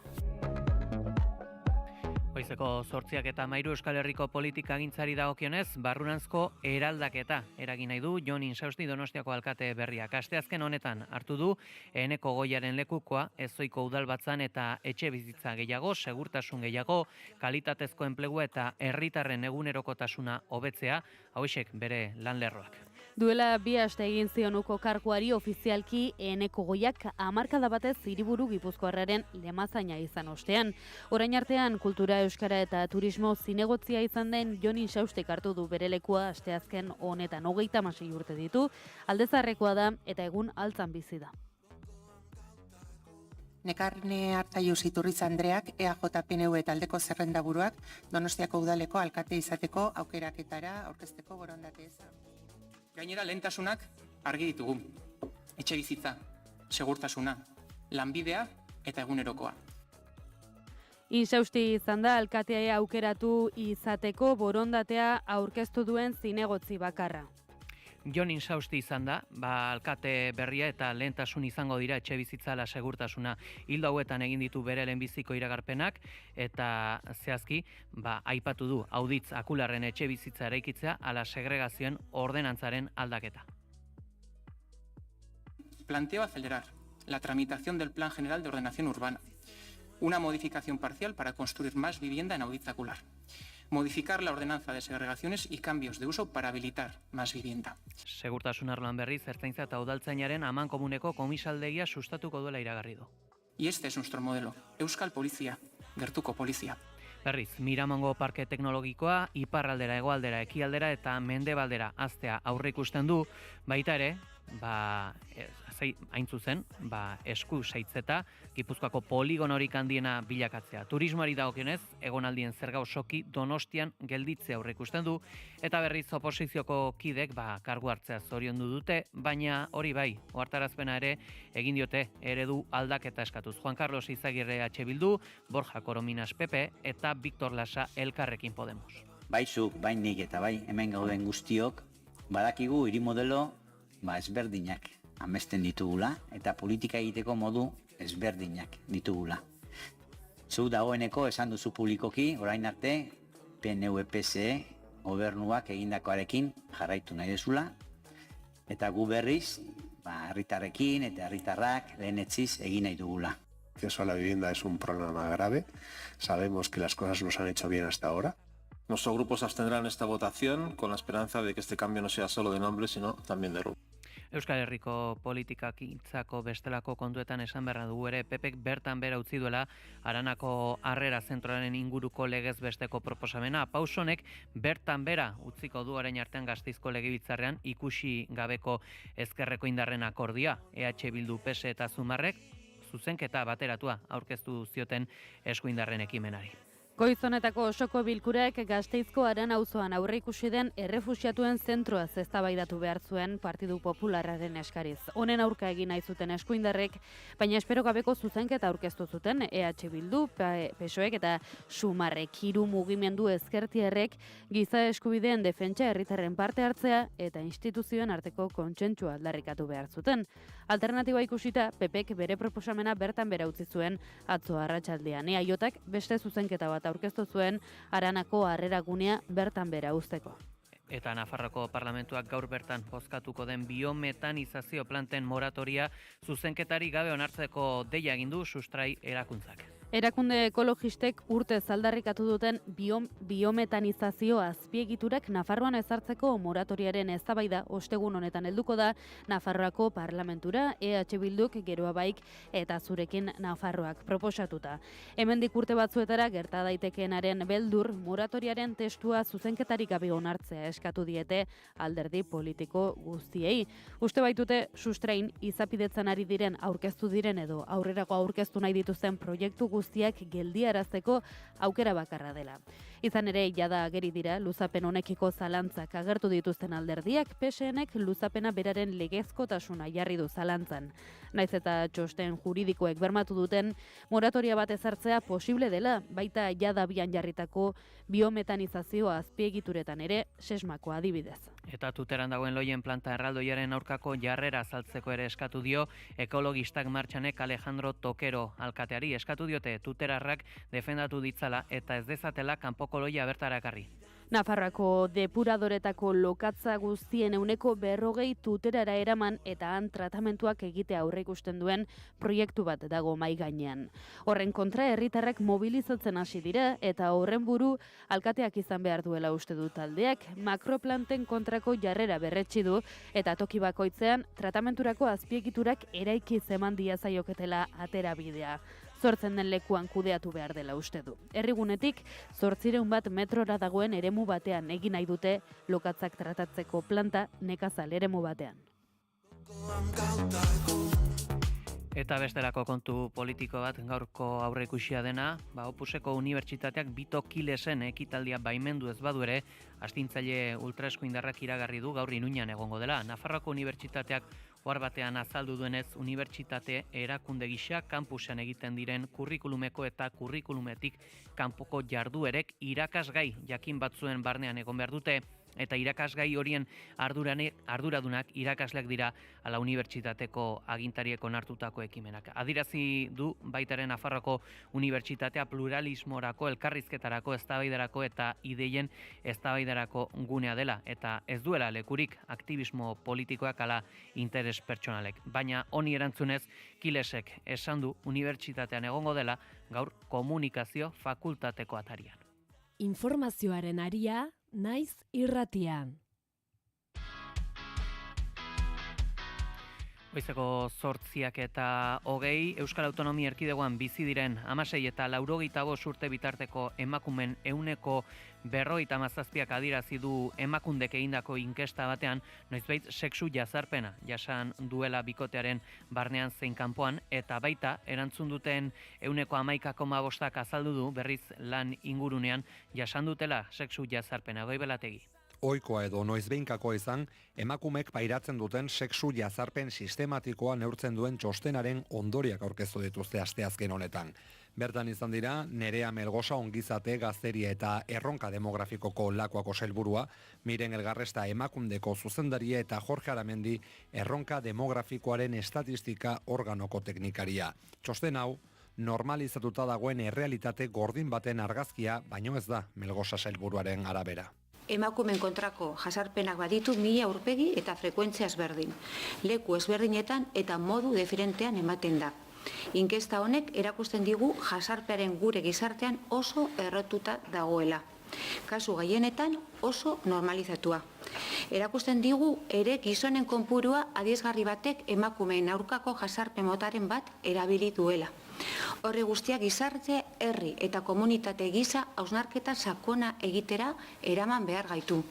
Beste alde batera begiratu ordez halako txostenak egitearen beharraz hitz egin du Algarrestak egiturazkoa den indarkeria testuinguru bati aurre egiteko. Aurrekoan ere esan nuen honelako inkesta bat izateak jauzi kualitatiboa suposatzen duela antzemateko gure gizartean indarkeria matxistak duen eragina. Indarkeriaren dimentsioa ezagutzeko.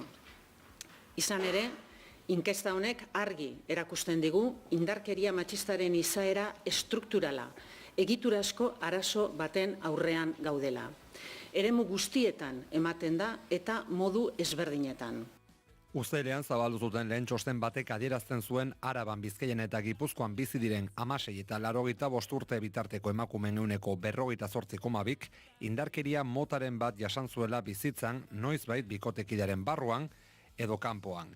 Guztira, 16 eta 85 urte bitarteko 4.500 emakumek hartu dute parte oraingo honetan ziberjazarpena, lan inguruneko indarkeria, sexu jazarpena edota jazarpen errepikatua aztertzen dituen ikerketan bikote barruan zen kanpoan. Emandako datuen arabera, galdekatutako emakumeen ehuneko 53,1ek sexu jazarpena jasan du eta jazarpen motarikoikoenak begirada lizunak dira, kasuen ehuneko 37,4. Nahi ez den kontaktu fisikoa jasan dutela salatu dute galdekatutako emakumeen ehuneko 30ek, exhibizionismoa pairatu behar izan dutela galdekatuen ehuneko 22 edo izaera sexualeko nahi gabeko txantxak kasuen ehuneko 18,6. Erantzun duten emakumeen ehuneko 70, 16 eta 29 urte bitarteko emakumei dagozkie. 75 urtetik gorakoen kasuan jazarpena salatu dutenen ehunekoa ehuneko 35era jaisten da, eta 10etik 4 erasotzailea pertsona ezezaguna izango litzateke. Era berean emakumeen ehuneko 12 aitortu du jarraitu edo zelatatu dutela inoiz, eta 10etik 1ek dei lizunak jasan dituela. Gainera, inkestatutako emakumeen ehuneko 13,2 indarkeria edo jazarpena jasan du lan ingurunean. Kasuen ehuneko 37,4an lankidek eragindako izan da, eta kasuen ehuneko 29an gorago dagoen kargu edo nagusi batek eragindakoa. Laneko sexu jazarpenera mugatuta, noizbait lan egin duten 100 emakumetik, 11ak pairatu dute, eta kasuen ia ehuneko 2 azken urtean gertatu dira. Biktimen ehuneko 54,9 gaur egun ez dauden beste lan batean pairatu zuten jazarpen hori. Datuek erakusten dute gainera, lan arloko sexu jazarpenaren biktimen ehuneko 7,8 ehuneko 33tik gorako desgaitasun diagnostikoa dutela. Eta Iruñan, unibertsitateko festan intentsitate altuko sexu erasogatik atxiloturiko 4 pertsonak epaiaren aurretik noiz pasako zain daude udaltzaingoaren komisaldegian.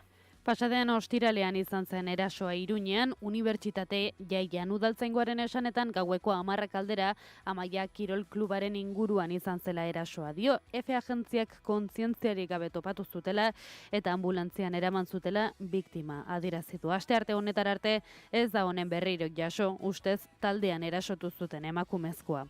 Epailearen aurrera noiz eramango zain daude atxilotuak, 4 guztira intentsitate altuko sexu erasoa izan dela uste du udaltzaingoak eta ziurrenik DNA frogak eskatuko ditu epaileak. Zaloa Basabe Iruñeko berdintasun zinegotziak ikerketa martxan dela esan du eta biktimari kalte gehiago ez egiteko kontu zibili behar dela. Irmoki salatu egiten dugun gertatutako eraso matxista, gure erabateko babesa berarekiko. Atxiloketaren ondoren, Iruñeko bozeramailean batzordeak adierazpena kaleratu du sexu erasoa erabat gaitzetxiz eta emakumea babestuz. Gizarteari honen aurrean erantzuteko eta borrokatzeko eskatu dio udalak ostegun honetan eguerdiko 12etan elkarretaratzea egingo du udaletxe parean. Itaiak bien bitartean upnako aularioaren parean indarkeria matxistare aurregin lemapean kontzentrazioa egin du. Nafarrako gobernuaren izenean, Felix Tabernak gaitzetsi du gertatutakoa. Hemos mostrado nuestra total condena y sobre todo nuestro máximo amparo a la víctima y por lo tanto en ese sentido hacer un llamamiento a que cualquier tipo de denuncia por cualquier tipo de intensidad sea desde luego puesta en conocimiento y la solidaridad con la víctima. Informazioaren aria, naiz irratia. Gurea geroak egindako inkesta baten arabera, Hego Euskal Herriko gaztek turismoari buruzko askilarrera kritikoa dute eta Gasteizko Legebiltzarrean aurkezturiko txostenak azaltzen duenez gazten 75%ak turismoa eragin negatiboa duela uste du eta 85%ak berriz gehiagia zidela. Euskal turismoaren etorkizunari buruz 2000 gaztek baino gehiagok parte hartu duten prozesu baten ondorioak dira hauek. Beste datu batzuek ikuspegi kritiko hori islatzen dute, inkestatuen 25%ek ez lukete gaur egun Euskal Herrian inolako turismorik sustatuko.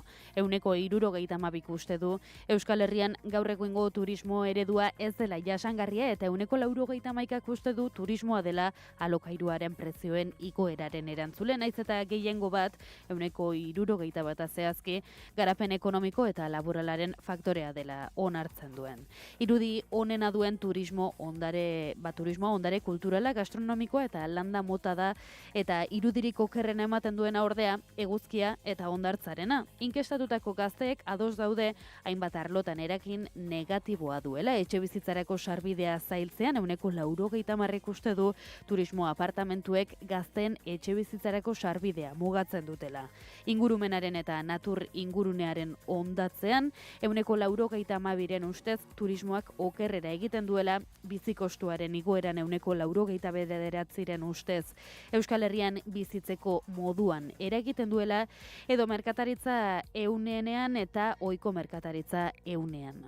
Tonu kritiko hori orokorra da, baina intentsitate maila desberdinak erakusten ditu. Kritikoenak Gipuzkoar eta Bizkaitarrak izan dira. Zertxobait emakume gehiago eta erdi mailako klaseak. Turismoaren aldeko jarrera hobea dutenak Arabako eta Nafarroako biztanleak, zertxobait gehiago gizonezkoak eta goi mailako klaseak dira.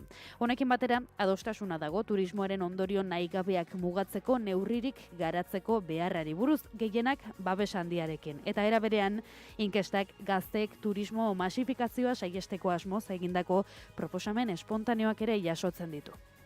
Eta ELA sindikatuak berriz, Artxandako funikularreko zuzendaritzaren aurkako izapide legalak iragarri ditu. Sindikatuak dio zuzendaritzak justifikaziorik gabe uko egin diola behin-behineko hainbat kontratu formalizatzeari. 30 langile dira funikularreko plantillaren parte eta 8 oraindik behin-behinekoak dira. Zuzendaritzak ezezkoa eman dio kontratu iraunkorrak sinatzeari. 8 lagun horietatik batzuk honezkero hainbat urte daramatelanean. Artxandako funikularreko enpresa publikoa da eta Bilboko udalaren menpekoa. Sindikatuak azaldu du egoera harago doala, bajak daudenean esaterako egunkako kontratazioak egiten baititu enpresak. Eta aipatuko dugu baitare 2026ko arraste ontzietako diru laguntzaren agindua ahalik eta arinan argitaratu dezala eta laguntza horren ebazpena emateko ahalik eta epe lapurrenak balia ditzala eskatu dio Legebiltzarrak Lakuako gobernuari. Horixe bera adostu du EH Bilduk, EAJ eta PSrekin.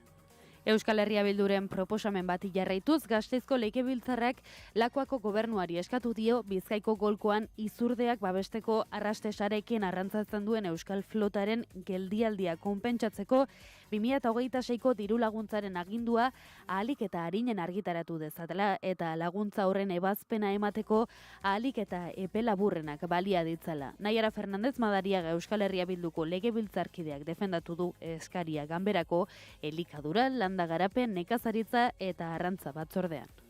2026-en ez gertatuteko gauza bera, legez besteko proposamena aurkeztu dugu diru laguntzen agindua ahalik eta arinen argitaratzeko eta ebazpen epeak laburtzeko.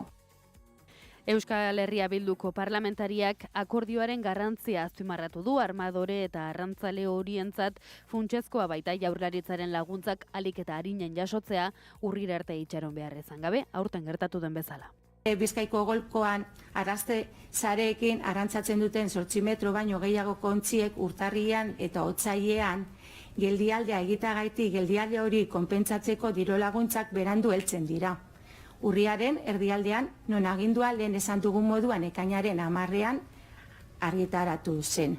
Berandu, oso berandu. Eta 750 milioi eurotik gorako balio duten multinazional eta enpresa taldei gutxienez 15% zerga ezarri nahi dien Nafarroako gobernuaren lege proposamen batek parlamentuak onartu beharko du ekimena aurrera atera aldadin. Foru gobernuak azaldu duenez, zergaren helburua nazioarteko zerga politikarekin bidezkoagoa eta homogeneoagoa den fiskalitate bat lortzea da. Nazioarteko edo bertako talde handi bateko kide diren eta gutxienez 15% karga jasan ez duten entitateek lortutako errentei aplikatu beharreko karga gehigarri bat ezarriz portzentaje hori bete edo estali arte. Zergatik honetatik salbuetsita gelditzen dira hainbat entitate eta jarduera, ala nola erakunde publikoak, irabazi asmorik gabeko erakundeak edo pentsio funtsak besteak beste. Informazioaren aria, naiz irratia. Goizeko 8:30 pasata nazioarteko politikagintzara eta nazioarteko gaurkotasunera jo beharra dugu. Batetik, Pedro Sánchezen gobernu osatzeko eratu zen investidurako gehiengoa berregitea eta gutxieneko bide horri bat adostea beharrezkotzat jo ditu EH Bilduko Gorka Elejabarrietak. Zehazki, Juntsek PSOErekin harremanak eteteko hartutako erabakiari buruz galdetuta, alderdi katalanaren jarrera errespetatzen dutela, baina EH Bilduren posizio politikoa hori ez dela, nabarmendu du Elejabarrietak Euskal Irrati telebistan.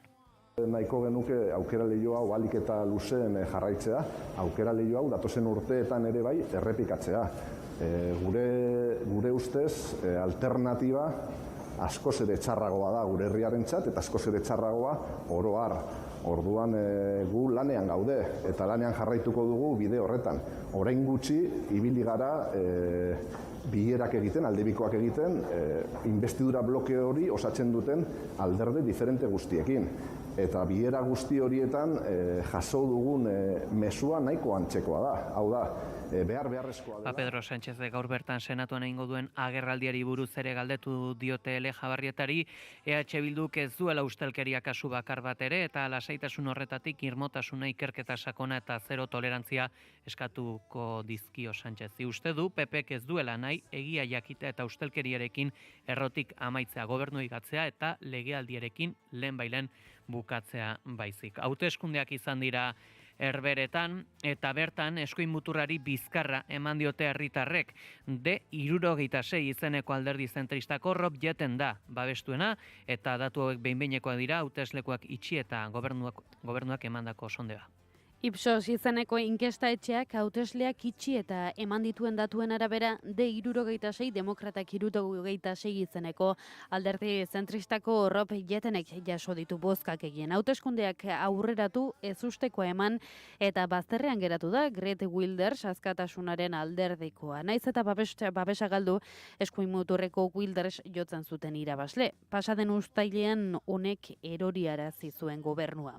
Ipsosen esanetan demokraziak 76 parlamentuko 150 eserlekutik 27 lortu ditu eta alderdi islamofoboak 23 normalki Ipsos inkesta etxeak egiten dituen inkestek hauteslekuetan egindakoak asmatu egiten dute. Datuak baieztatuz gero, 38 urteko Rob Jeten Europar zalea izango da ziurrenik Herberetako lehen ministro. Europan bereziki jarraitu dituzte hauteskundeak, Britainia Handian, Estatu Frantsesean eta Alemanian eskuin muturrak izan dezaken gorakadaren adibide moduan. Eta Brasilgo Rio de Janeiro hirian narkotrafikoaren aurkako operazio handienetakoaren balantzea gaurkotu beharra dugu. Atzo 73 hildako zitzegin genuen. Gaur berriz 132 lagunetara igo da hildakoen balantzea. Rio de Janeiroko defentsa erakunde publikoak baieztatu duenez, gutxienez 132 pertsona hil dira pena eta Alemao auzoetan izandako polizia operazioaren ondorioz. Operazioaren helburua Bermelo komandoa zen, Brasilgo erakunde kriminal nagusietako bat.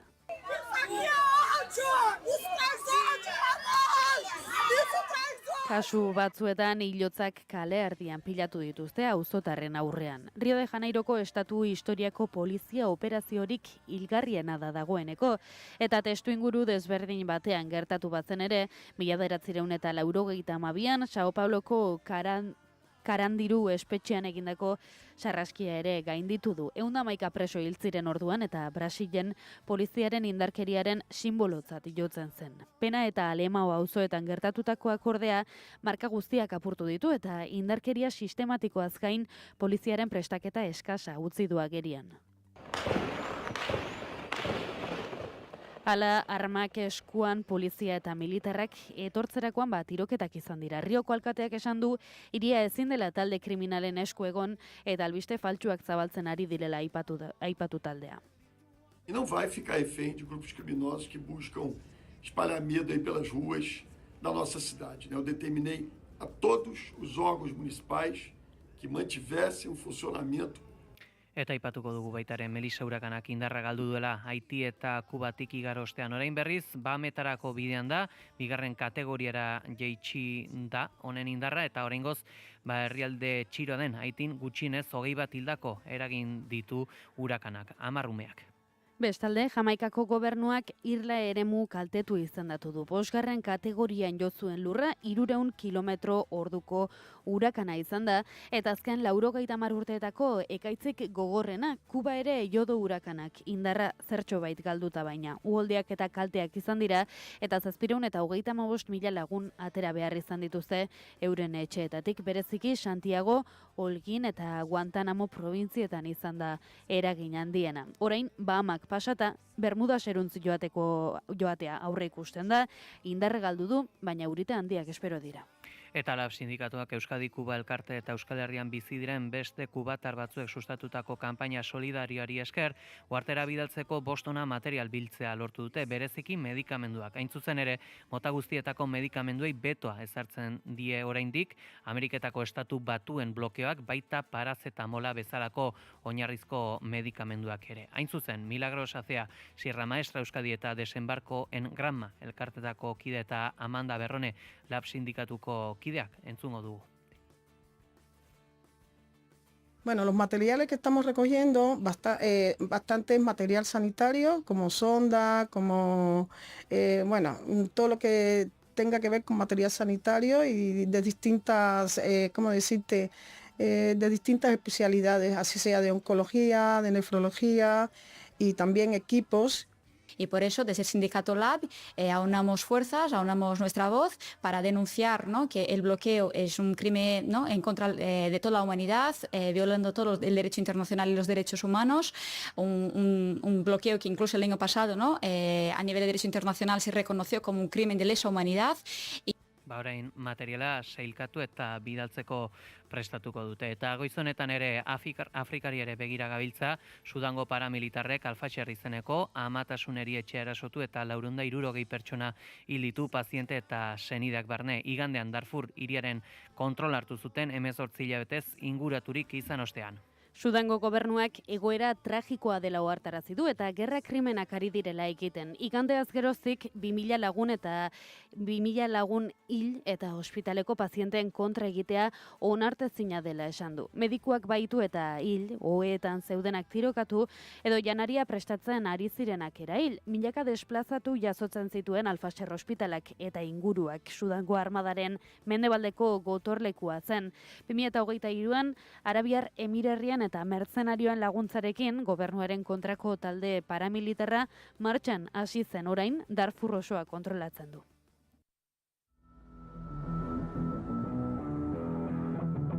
Kirol aria, naiz irratian.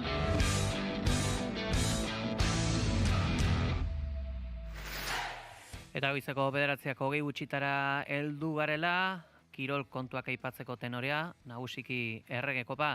Oinatza Izpuru, egunon? Egunon Pellet entzule guztiak, atzokoan norgehiagoka euskal talde asko zuten, nagusien agian Osasunak, Raúl García de Aurrenen hack-trick batek sailkapena bideratu baitu San Jordi apalaren aurrean, utxe eta 5 irabazi zuen talde Nafarrak Mallorcan, Budimirren gorritxuen, 4. gola izan zen Barjak, 5. Nafarren garaipena borobildoz. Budimirrek eta Kike Barja berriz esan bezala protagonista, agian guzti honetan kaltetuena, Iker Benito eta Mauro Etxegoien min hartuta futbol zelaia utzi behar izan zutelako eta horri buruz hitz egin zuen behin norgehiagoka amaituta Alessio Lixi Osasunako entrenatzaileak. Sí, la verdad que no estamos contentos. A ver, aún no sabemos el alcance de la lesión de Iker, pero tiene pinta que es algo de rodilla y más allá de que estamos con pocos efectivos, es más por la persona, ¿no? Entonces, bueno, esperar las pruebas, pero sí que se nos queda un poco la cara de tontos por lo que ha pasado al final. Creo que han hecho un buen partido, se han entregado, lo han dado todo y deben de estar contentos con lo que han hecho.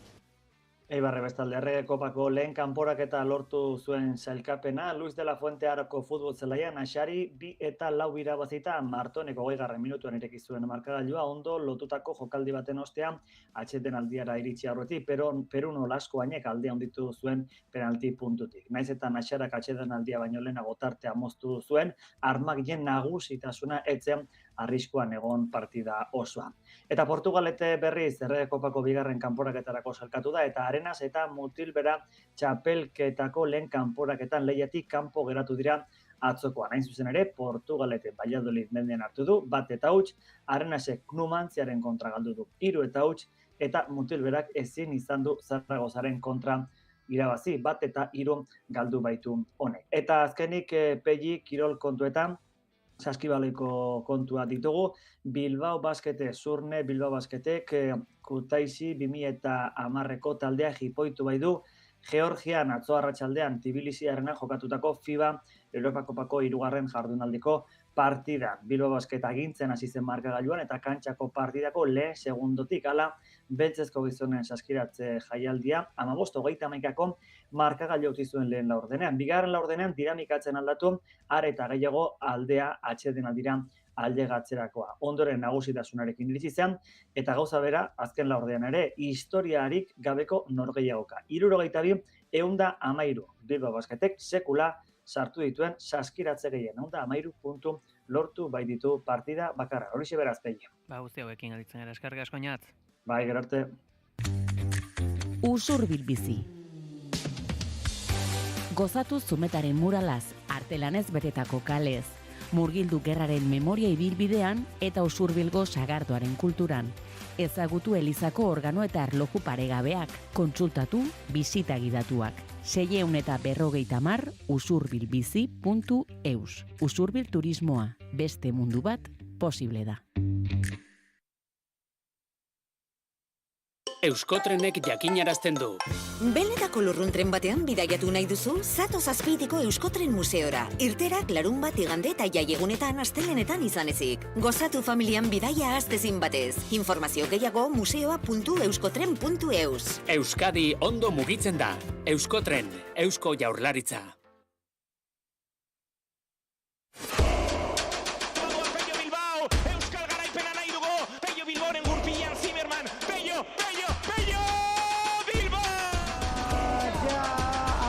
Zero bat 83, bigarren tokian Tolosaldea dator, ja, Tolosaldea. Hortzeko Mikel Oiartzabal jauzi, gol! Ikuspinegin, ate aurrean da, eta 3. gola Atletikena! Gaizto doa ezkerpanetaren ondora, eta tanto, 19 jaun Andreok. Ikustea baino gehiago. Bizi gurekin Euskal Kirolaren hitzordu nagusiak. Larun bat honetan, 6 eta 4 aurrera, Reala Atletik Euskal Derbia zuzenean Anoetatik. Naiz irratia. Informazioaren aria, Naiz irratian.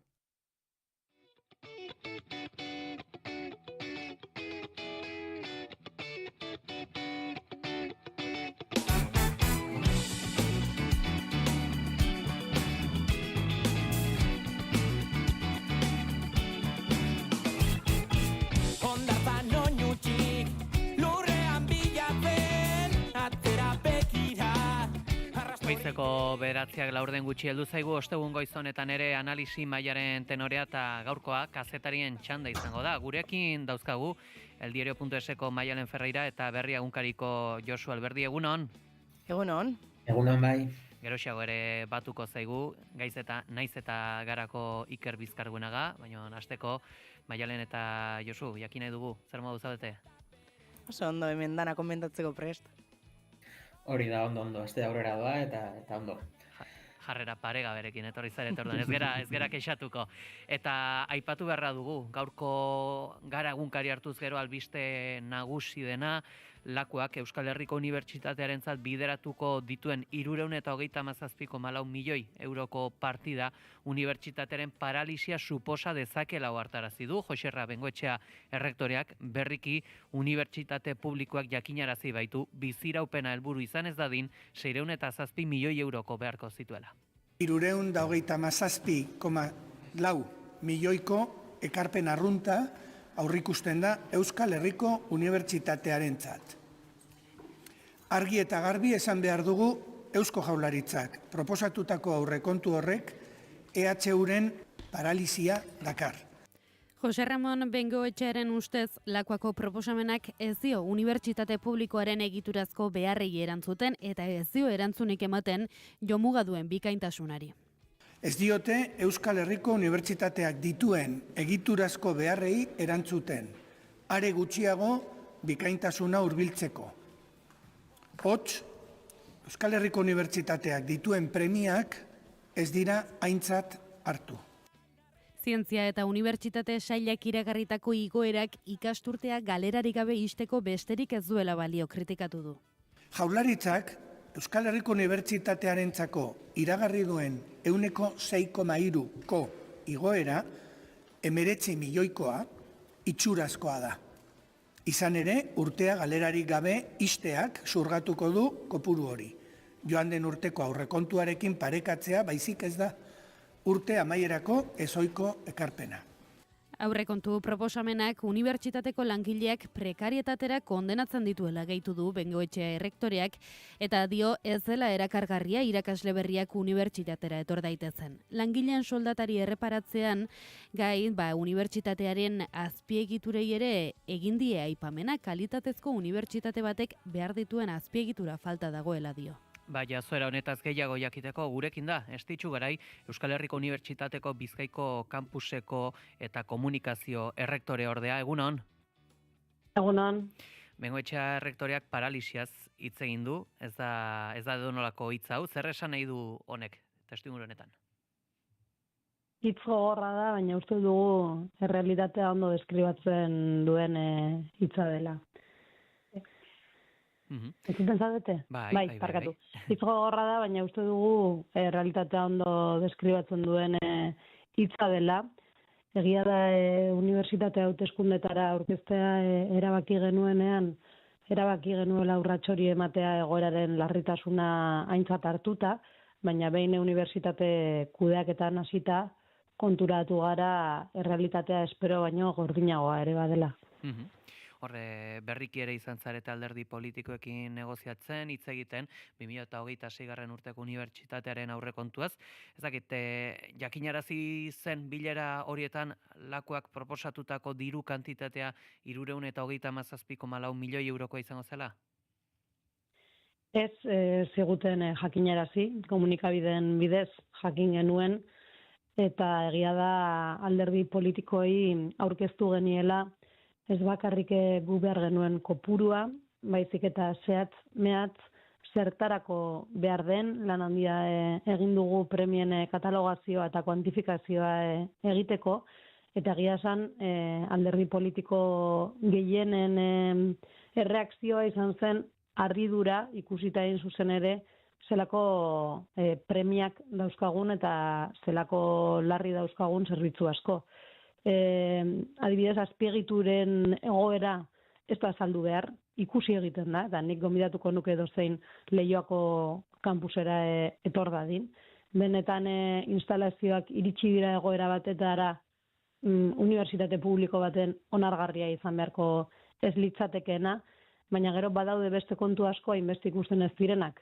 Eta da ze baldintzetan ari diren langileak, oso teknikari administrazio eta laguntzaileetako langile gutxi dauzkagu, eta zerbitzu asko erabat saturatuta eta erabat moteldoaz. Beste asko ez dauzkagu eta sortu behar ditugu, eta hori da pixkat laguntza teknikoari dagokionez, eta gero irakasle eta ikerlarien baldintzak ere ez dira bat ere egokiak, doktorego aurreko soldatak oso basuak dira.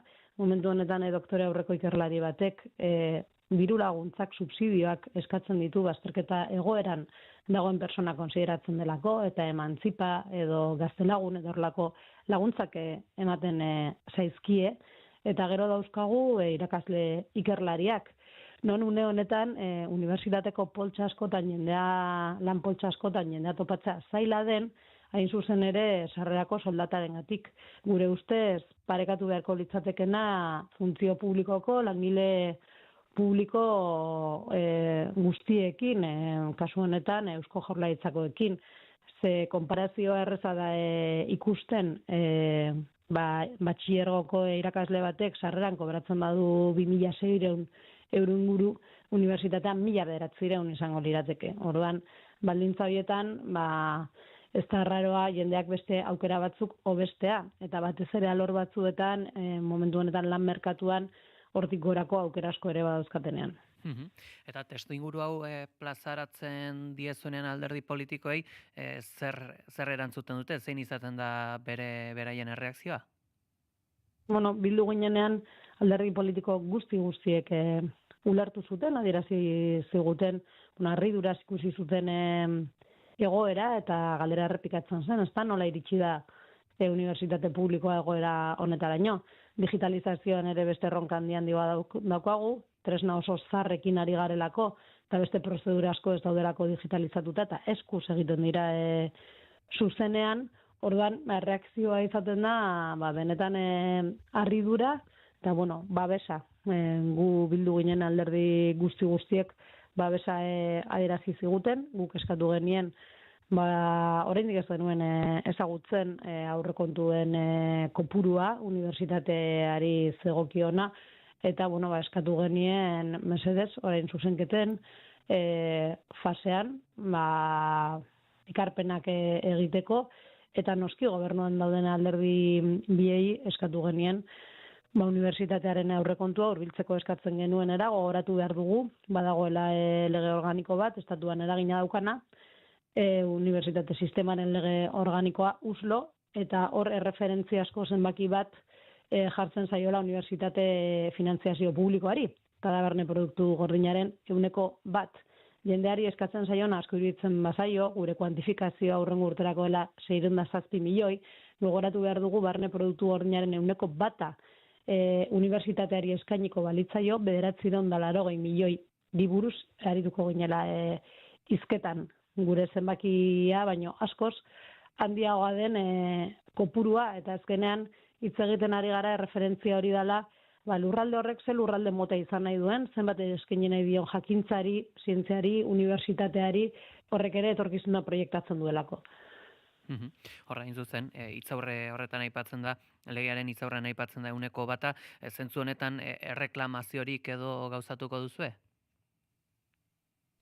Orain azkenean uste genuen urgentziazko agerraldi bat egin behar genuela ezagutu genuenean aurrekontuen kopurua. Entzute bira baten ere bagaude, zentroz zentro, eta uste dugu komunitatearen eskaria ere badela unibertsitatea defendatzea eta unibertsitatearen egoera ere plazaratzea. Orduan momentuz, itxarongo dugu, ikusiko dugu ere gure agerraldiaren ondorioz zein den erantzuna, eta hortik aurrera jarraituko dugu lanean, benetan unibertsitatea duintzeko eta unibertsitateak bikaina izan nahi badu, eta momentu benetan diogu, eskaintzen dugun irakaskuntza egiten dugun ikerketa bikaina da, baina oso baldintza txarretan egiten da. Eta egiten da jendearen lankargaren bokazioari esker. Eta hori ezin da izan eta horrek ere muga bat du. Eta ideia bat egiteko ere 2025. Urtean zenbatekoa izan zen Eusko Jaurlaritzaren diru ekarpena? Hor diru ekarpena ezberdina daude. Momentu honetan hitz egiten ari gara ekarpen arruntari buruz, 315 milioikoa izan zen, proposatzen da igoera bat 337 milioira, baina egia da gero guk Jaurlaritzatik jasotzen dugun diru kopuruan gehitu behar direla ere kontratu programak. beste ekarpen bada, unibertsitate sistemari egiten zaiona, ez bakarrik guri, Deusto eta Mondragoni ere egiten zaio, eta hor gehiago da, Jaurlaritzak dituen asmoekin, industria planekin, berrikuntza planekin, lerratzeko unibertsitatea eta horra bideratutako proiektuei dagokiona. Pasaen urtean danera, ekarpen arrunt horri gehitu behar zaion diruarekin 402 milioi izan ziren. Guztira Jaurlaritzak guri eskainitakoa. Bai. Eta 607 milioi eurotara heltzeko, noski, ikusita testu ingurua zein den, Eusko Jaurlaritzak ez baldin badu aurre ikusitako diru hori igotzen, beharrak bultzatuta Euskal Herriko Unibertsitateak bestelako finantzak eta ate batzuk zabaldu beharko ditu? Egoera larria da eta zertu beharko ditugu aukera guztiak. Aukera guztiak. Beste urte bete horrela, uste dugu ezin dugula jarraitu, nahiko mugan gaude kontu askotan, osea, azpiegiturak iritsi dira une batera, non segurtasunarengatik lanak harin egin behar dira, harri zatia jausten dira, egiturak daudelako erabat apuntalatuta eta jausten dira. Nola iritsi daitezke egitura publiko batzuk, azpiegitura publiko batzuk egoera horretara. Leioako kampusean daukagu atletismo pista itxita, frontoiak itxita, eta ere jendea sartzen da zuloetatik, daude itxita ez daudelako erabiltzeko baldintzetan, urteak daramatzate horrela. Urteak. Kirol instalazio batzuk, non hainbestitze egiten dugun orain bizitza osasuntsuari buruz, ikasen artean ere beste praktika batzuk bultzatzeari buruz, itxita instalazioak. Horrek badauka arrazoi bat, eta da finantziazio falta urteetan eta urteetan egon dana. Beste errektore guztiek nahiko lukete salte bat eman digitalizazioan, azpiegituren egoeran, lan baldintzetan, ez badut egin, izan da oso estu egon delako unibertsitatea azken urte guztietan. Eta hor, noski, unibertsitateko masa sozialik handiena ikasleak dira, ez dakit, kezka sentitu beharko luke akaso matrikuletan agian diru behar hori nabaritu daitekelako? Bueno, ez da unea hori aurreratzeko, guk uste dugu unibertsitate publika den neurrian, bermatu behar duela guztiek daukatela ikasteko aukera. Eta une honetan, kezka iturria beste toki batetik dator, adibidez etxe bizitza daukan prezioarekin, jende askorentzat estelako aukera bat, gure gradu bat aukeratzea, adibidez iriz aldatu behar duelako gure lurraldearen barnean. Orduan egoera guztia ere ikusi behar da, eta bermatu jende guztiak ikasteko aukera daukala. Beste kontu bada, adibidez progresibitatean, eta benetan justuagoa izatean agian hausnarketa bat egin daitekeela, baina gure helburua beti izango da unibertsitatea izatea benetan publikoa, benetan eskuragarria eta benetan unibertsala. Guzti hauekin gelditzen gera, Estitxu Garai Bizkaiko kampuseko eta komunikazio errektore ordea Euskal Herriko Unibertsitatean, eskerrik asko gurean izategatik. Zuei nahi duzuen arte. Testuinguru latza, Garai errektore ordeak plazaratu berri diguna, berak ere aipatu digu, zer erantzuten dieten alderdi politikoek negoziaketen garaian, nola heldu da egoera honetara, ez dakit arreta deitu dizue, Garaik egin digun deskribapena Maialen, zurekin hasiko gara. Egia esan arreta bai, baina sorpresa gutxi, ez? Azkenen hauteskunde garaian, ez? Errektorearen hauteskunde garaian, Jose Ramon Bengoetxea, Estitxu Garai eta euren taldea, ez? Azkenen diagnostiko bat egin zuten, kampusetik eta fakultate guztitak aztertzen, eta azkenen, prekaritatea bai soldatetan eta lan baldintzetan, baina ere, infrastrukturetan eta materialetan gabezi ikaragarria zegoela antzeman zuten, ez? Eta orain errektore taldean daudela, orain da txanda, ez? Hori konpontzeko era batera ero bestera, baina hori dirurik gabe ezin da egin, ez? Eta azkenen oso garrantzitsua da errektore bat entzutea hain sendo azkenen unibertsitate publikoa defendatzen, ez da besterik, ez da bidezkoa eta ezin dugu onartu horrelako lan baldintzak egotea, gero prekaritatearen inguruan hitz egiten dugu askotan, baina gure ikerlariek eta unibertsitate publikoa erabakitzen duten ikerlariek horrelako baldintzetan lan egiten baldin badute eta azkenen euren bokazioz lan egiten baldin badute, ezin dugu hori onartu, ez? Eta hori azkenen konpetitzen baldin badute kalitatearen inguruan unibertsitate publiko batek pribatuekin, ohikoena edo behintzat garrantzitsuena izan behar litzateke, azkenen publikoa indartsuagoa izatea, ez? Eta guztiz kontrakoa gertatzen ari da, eta hori oso tamalgarria da. Josu?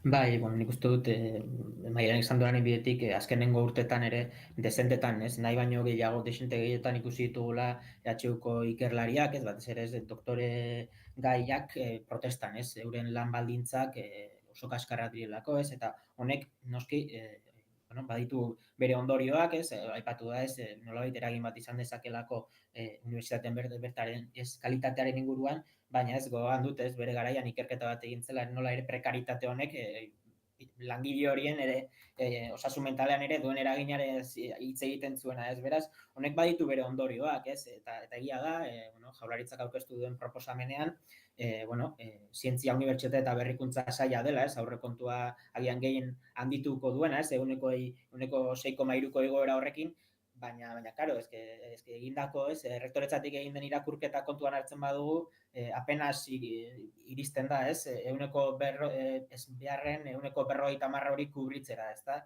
eta orduan, claro, horrek bere zailtasunak ditu, nolabait aurrera urratsak ematen segitzeko, ez, eta nik uste dut eskaera korti doazela.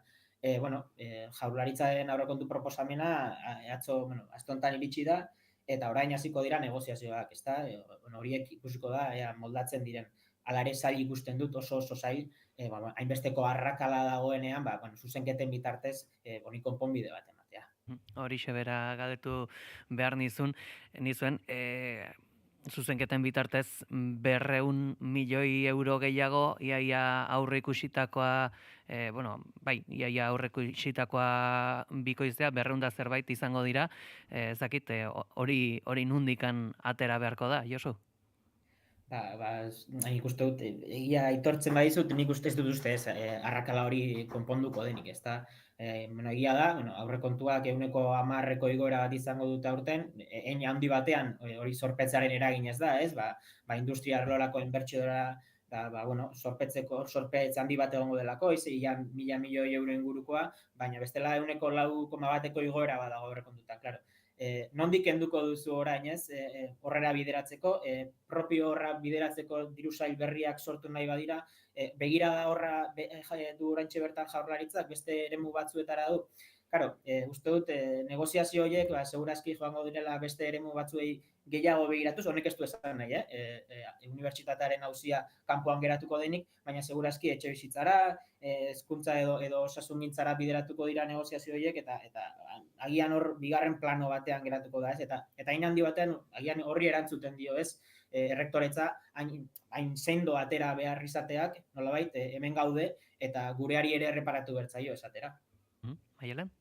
Bai, hori da, ez, nik uste dut ere eragiten duela, azkenengo errektoreetan ere, finantzaketa batekin konformatu izana edo behintzatez, unibertsitatea aurrera eramatea finantziazio jakin batekin, ez? Eta azkenen, losuk aipatzen dago, ez? PIB-aren 1% behar dutela unibertsitate publikoak, eta azkenen zifra hauek handik ere urruntzen dira, ez? Eta nik uste dut azkenen erabakiko dutela, behar bada zertxo baite gehitzea, baina 607 milioi euro behar dituen 607 milioi euro horiek nik uste dut azkenen urruti geratuko direla tamalez, ez? Eta niri gustatuko litzaidake, ez? Jaurlaritza bat non fokoa jartzen duela unibertsitate publikoan eta ez hainbeste unibertsitate pribatutan eta kampus berria unibertsitate pribatuetarako irekitzen, ez? Azkenen garrantzitsuena izan beharko litzateke hemen publikoa eta ikusten da ze bide jarraitzen ari diren. Bagoitzeko 9 eta 4 direla, azken ordukoen berri ere eman behar dugu, izan ere, asteazken honetan Zabaian tren batek harrapatutako furgonetako gidaria hil egin da. Eusko Jaurlaritzako segurtasun sailak jakitera eman duenez, Alba Badiela, egunon? Egunon Pegi eta egunon entzuleok, hori da atzo arratsaldean gertatu zen Zaiako istripu horretan, tren batek furgoneta gidari bat harrapatu zuen eta segurtasun sailak jakitera eman duenez hil eginda gidaria. Eta bestalde Espainiar senaturagoaz Pedro Sánchez senatuan dagoelako momentu honetan Jose Luis Ábalos ministroiaren aholkularioi Koldo Garziaren bitartekaritzarekin lotutako gobernuaren eta sektore publikoaren kontratu, lizentzia, kontzesio eta laguntzei buruzko ikerketa batzordean. Entzungo dugu. Procedemos a sustanciar esta comparecencia comenzando por el grupo parlamentario mixto. La señora Caballero tiene la palabra para ello. Gracias. Buenos días a todos y a todas. Bienvenido al Senado, señor presidente, y bienvenido a esta comisión. ¿Puede aclararnos si ha recibido alguna vez algún pago en efectivo en su partido en sobres? ¿Sí o no? Una pregunta concreta. Muchas gracias, señora Caballero. La verdad es que es un placer para mí estar en el Senado. Quiero recordar que desde que tengo el honor de ser presidente del Gobierno, desde hace 7 años, he sido el presidente del Gobierno que más ha comparecido ante las Cortes Generales, en más de 60 ocasiones, y por tanto para mí estar aquí y poder cumplir con mi deber de rendir cuentas, de ofrecer toda la información que en este caso pidan los senadores y senadoras, será atendida. Respecto a su pregunta, quiero decirle lo siguiente. El Partido Socialista es un partido que tiene una financiación absolutamente limpia, absolutamente sí, pero la regular. Pregunta era muy concreta. Sin duda. Es que luego ya, como vamos a hablar un poco de financiación, si no le importa, y tal y como lo tengo preparado, prefiero con concreción. La pregunta es clara y concreta. ¿Usted ha recibido alguna vez un pago en efectivo en sobres en el Partido Socialista en Ferraz? Sí, efectivamente, es lo que le estoy intentando responder.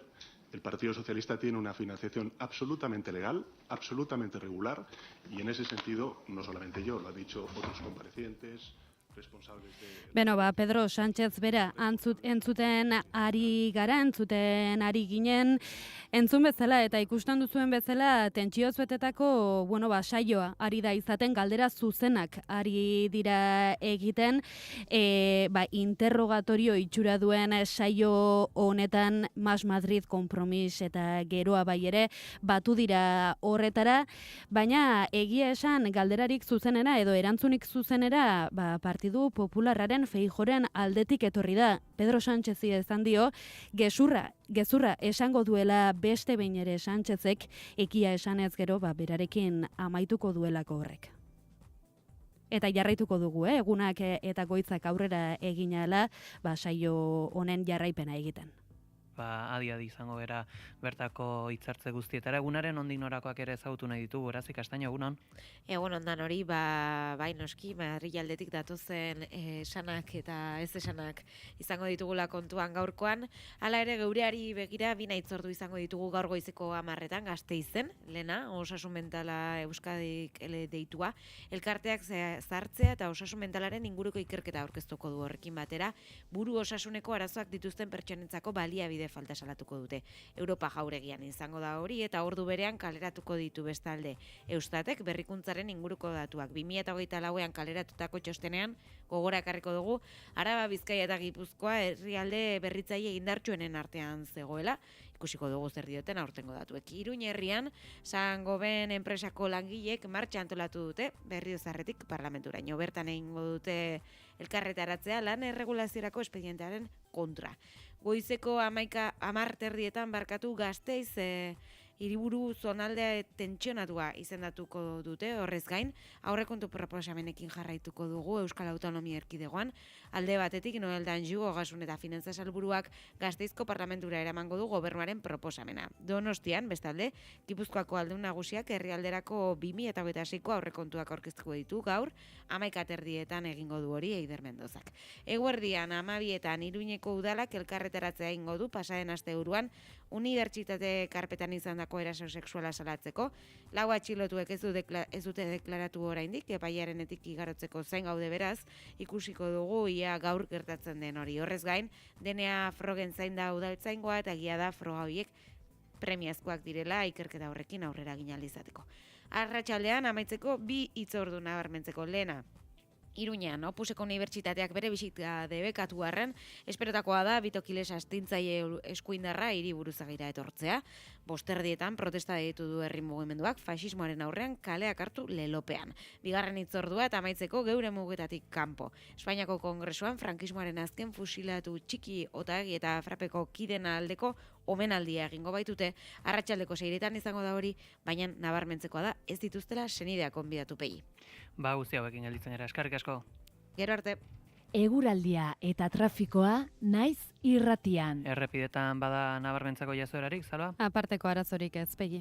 Eguraldiari dagokionez esango dugu eguna eguzkitsua izango dela gaurkoa, temperaturek gorantz egingo dute, eta hauen errepaso eginez nabarmenduko dugu, une honetan Gasteiz ala Iruñan 9 gradu dauzkagula, 13 gradu Donibane Garazi eta Maulen, eta 14 gradu Donostia, Bilbo eta Baionan.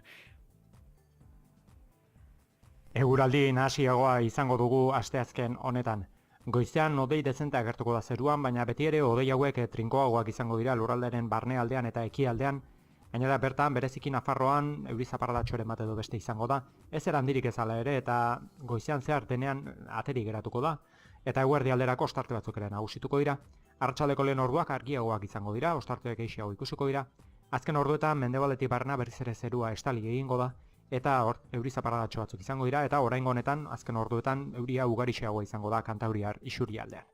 Hego-haizean nagusituko zaigu egun guztian zehar, tarteka bizi ibiliko da, azken orduetan kostaldean ipar-mendebaldera egingo du, temperatura maksimoak nabarmen gora egingo dute, 7 eta 16 gradu bitartean arrendituko dira, maksimoetan aldiz ez da aldaketa handirik espero, Kantabriar isurialdean 19 eta 23 gradu bitartean arrendituko dira, eta ego isurialdean aldiz 17 eta 20 gradu bitartean, temperatura freskoenak Araba eta Nafarroa erdialdean neurtuko dira, altuenak aldiz Kantabriar isurialdearen barnealdean, baina bereziki Bizkaian.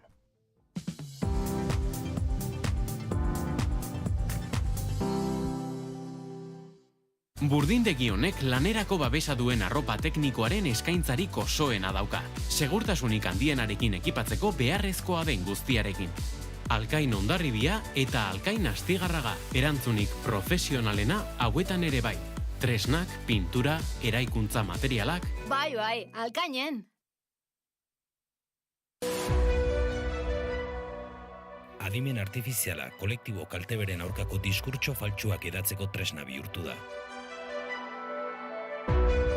LGTBI pertsonak, gazteak, emakumeak edo adinekoak besteak beste gorroto honen guztiaren jomuga dira.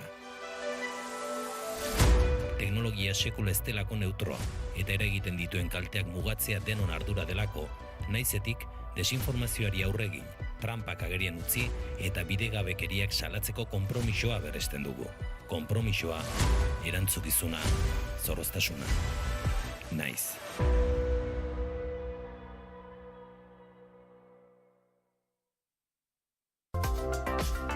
Kultura eta hizkuntza politika sailak hizkuntza politikarako sailburu ordetzak diruz lagundua.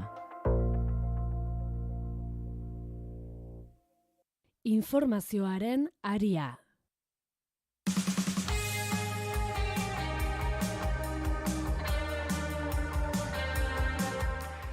Goizeko 9:00 eta 13 hemen jarraitzen dugu Naizirratiko informazioaren aria saioan, eta, telebista ikusteko aukera badin bauzue, esango dugu Senatuko konexio hori bixi-bixi dagoela, politikari euskal herritar bat, Maria Caballero, UPNkoak bete-betean, misto taldeko kidea denean, hasi du interrogatorioa, Senatuko ikerketa batzorde honetan, eta zuzenean galdetu dio, ea dirua eskudirutan jasote duen, Pedro Sánchezek erantzun dio, ezberdintzen jakin behar dela diru beltza eta eskudiruaren artean, eta baita, gogorakarri du duela gutxi arte Senatuko ohitura ere bazela, bertako senatarien ordainketak, gastu ordainketak eskudirutan gauzatzea, une batean ere PPko Eloi Suarez batzordeko buruak eten egin du Maria Caballero UPNeko kidaren galdeketa, bertako tonua biziki bortitza bihurtzen ari zelako, eta Sanchezek erantzun argiagoa eman du, esanez, berak ez duela kobratu 1.000 euro baino gehiago eskudirutan, eta horren erantzuna izan da, Caballeroren erantzuna izan da, ea diru horiek, ea eskudirutan jasotako diru horiek, ea zer nolako gastuak estaltzeko balio izan duten. Beno, eskudiruaren kontua, PSOEri dagokionez bereziki azken asteetako kontua da, ezain beste koldo auziari dagozkionak, baina jakin nahi dugu, ea zer espero daiteken zuen ustetan Josu eta Maialen gaurko senatuko saio honi buruz, batzuetan barregura eman dezake eta batzuetan negargura, akaso Maialen? Bai, eta azkenen, entzun izan dugu, hasiera baten eta hemen entzun da zelan Pedro Sánchez aipatu da, zenbatetan senatuan eta kongresuan agerraldiak egin dituen, baina azkenen, bere mezua da PSOEren finantziazioa garbi dagoela, eta bain eta berriz entzungo dugun deklarazio batzuk dira. PPek erabaki dau Alejo Miranda de Larra izango dela interrogatzailea, edo behintzate galdeketa egingo diona, eta espero dugu nik uste dut azkenen egun bat gogorra izango da Pedro Sánchezen entzat, ze azkenen erasoak etorriko direla esparru askotatik, eta oso zaila izango litzatekela bertatik irtetzea eragarbi baten, nik uste dut PSOE eta bere figuraren prestigioa jokoan dago, eta hori badakite, zaila da hortik irtetea, baina nik uste dut azkenen lortuko duela, edo behintzat konbentzituko dituela nahi dutenei jakinda, azkenen jokoan gobernuaren jarraipena dagola, eta ere jakinda juntzen jarrera aldatu da duela, eta euren babesa kendu dietela, Josu? Nik uste dut senatuko ikerketa batzordea gehiago duela, titularrak ateratzeko asmo batetik, eta nolabait eztabaida fokua behintzat, eztabaidaren fokua PSOEren, barne egoera horretan jartzetik, benetan ikerketa bat egitetik, baina eta nik uste dut pixkat norabide horretan doala, eskuinaren jarrera, pixka bat gobernuaren aurkako eraso gisa baliatzeko, Maialenek esan duen bezala, gobernua une eroso batean ez dagoen momentu batean, eta agian baita ere balio diolako honek, fokua beste leku batzuetatik entzeko, atzo bertan, fokua Valentzian zegoen, danaren biktimen omenaldi hartan, eta Amazonengan, eta gaur nolabait hori bideratzeko, buelta bat ematen zaio, eta gaur Sánchez bere PSOEren egoera hitz egitea da titular guztietan ikusiko dugu, Espainiako edabideetako titularretan ikusiko duguna, Hortik aurrera, auzitegitan dago, eta hor badago galdera bat behin eta berriz errepikatu dena, eta nik uste horri erantzun bat ematen ez bazaio,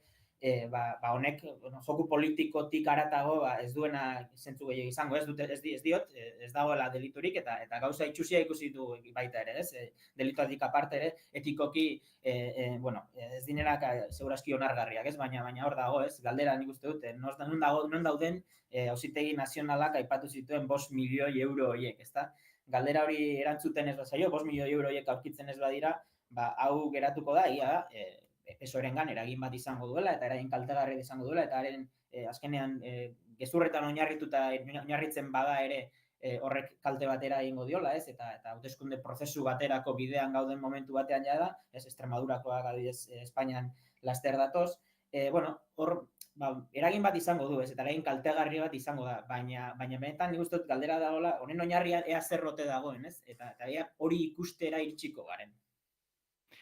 Esan, zerrendatu duzu, zer nolako testuinguruan gabiltzan, eta ezakit, agian, ez dizuet eskatuko aztilanak gauzatzea, baina zuek zer espero duzu, edo jakin nahi dut, zer espero daiteke hor ultraeskuina gogor jotzen ari da, Pedro Sánchezen espezialitateare bada kolpeak jasatea, kolperik handiena kaso ere aurrekontuena ere izango zen, nolako esperantza duzue?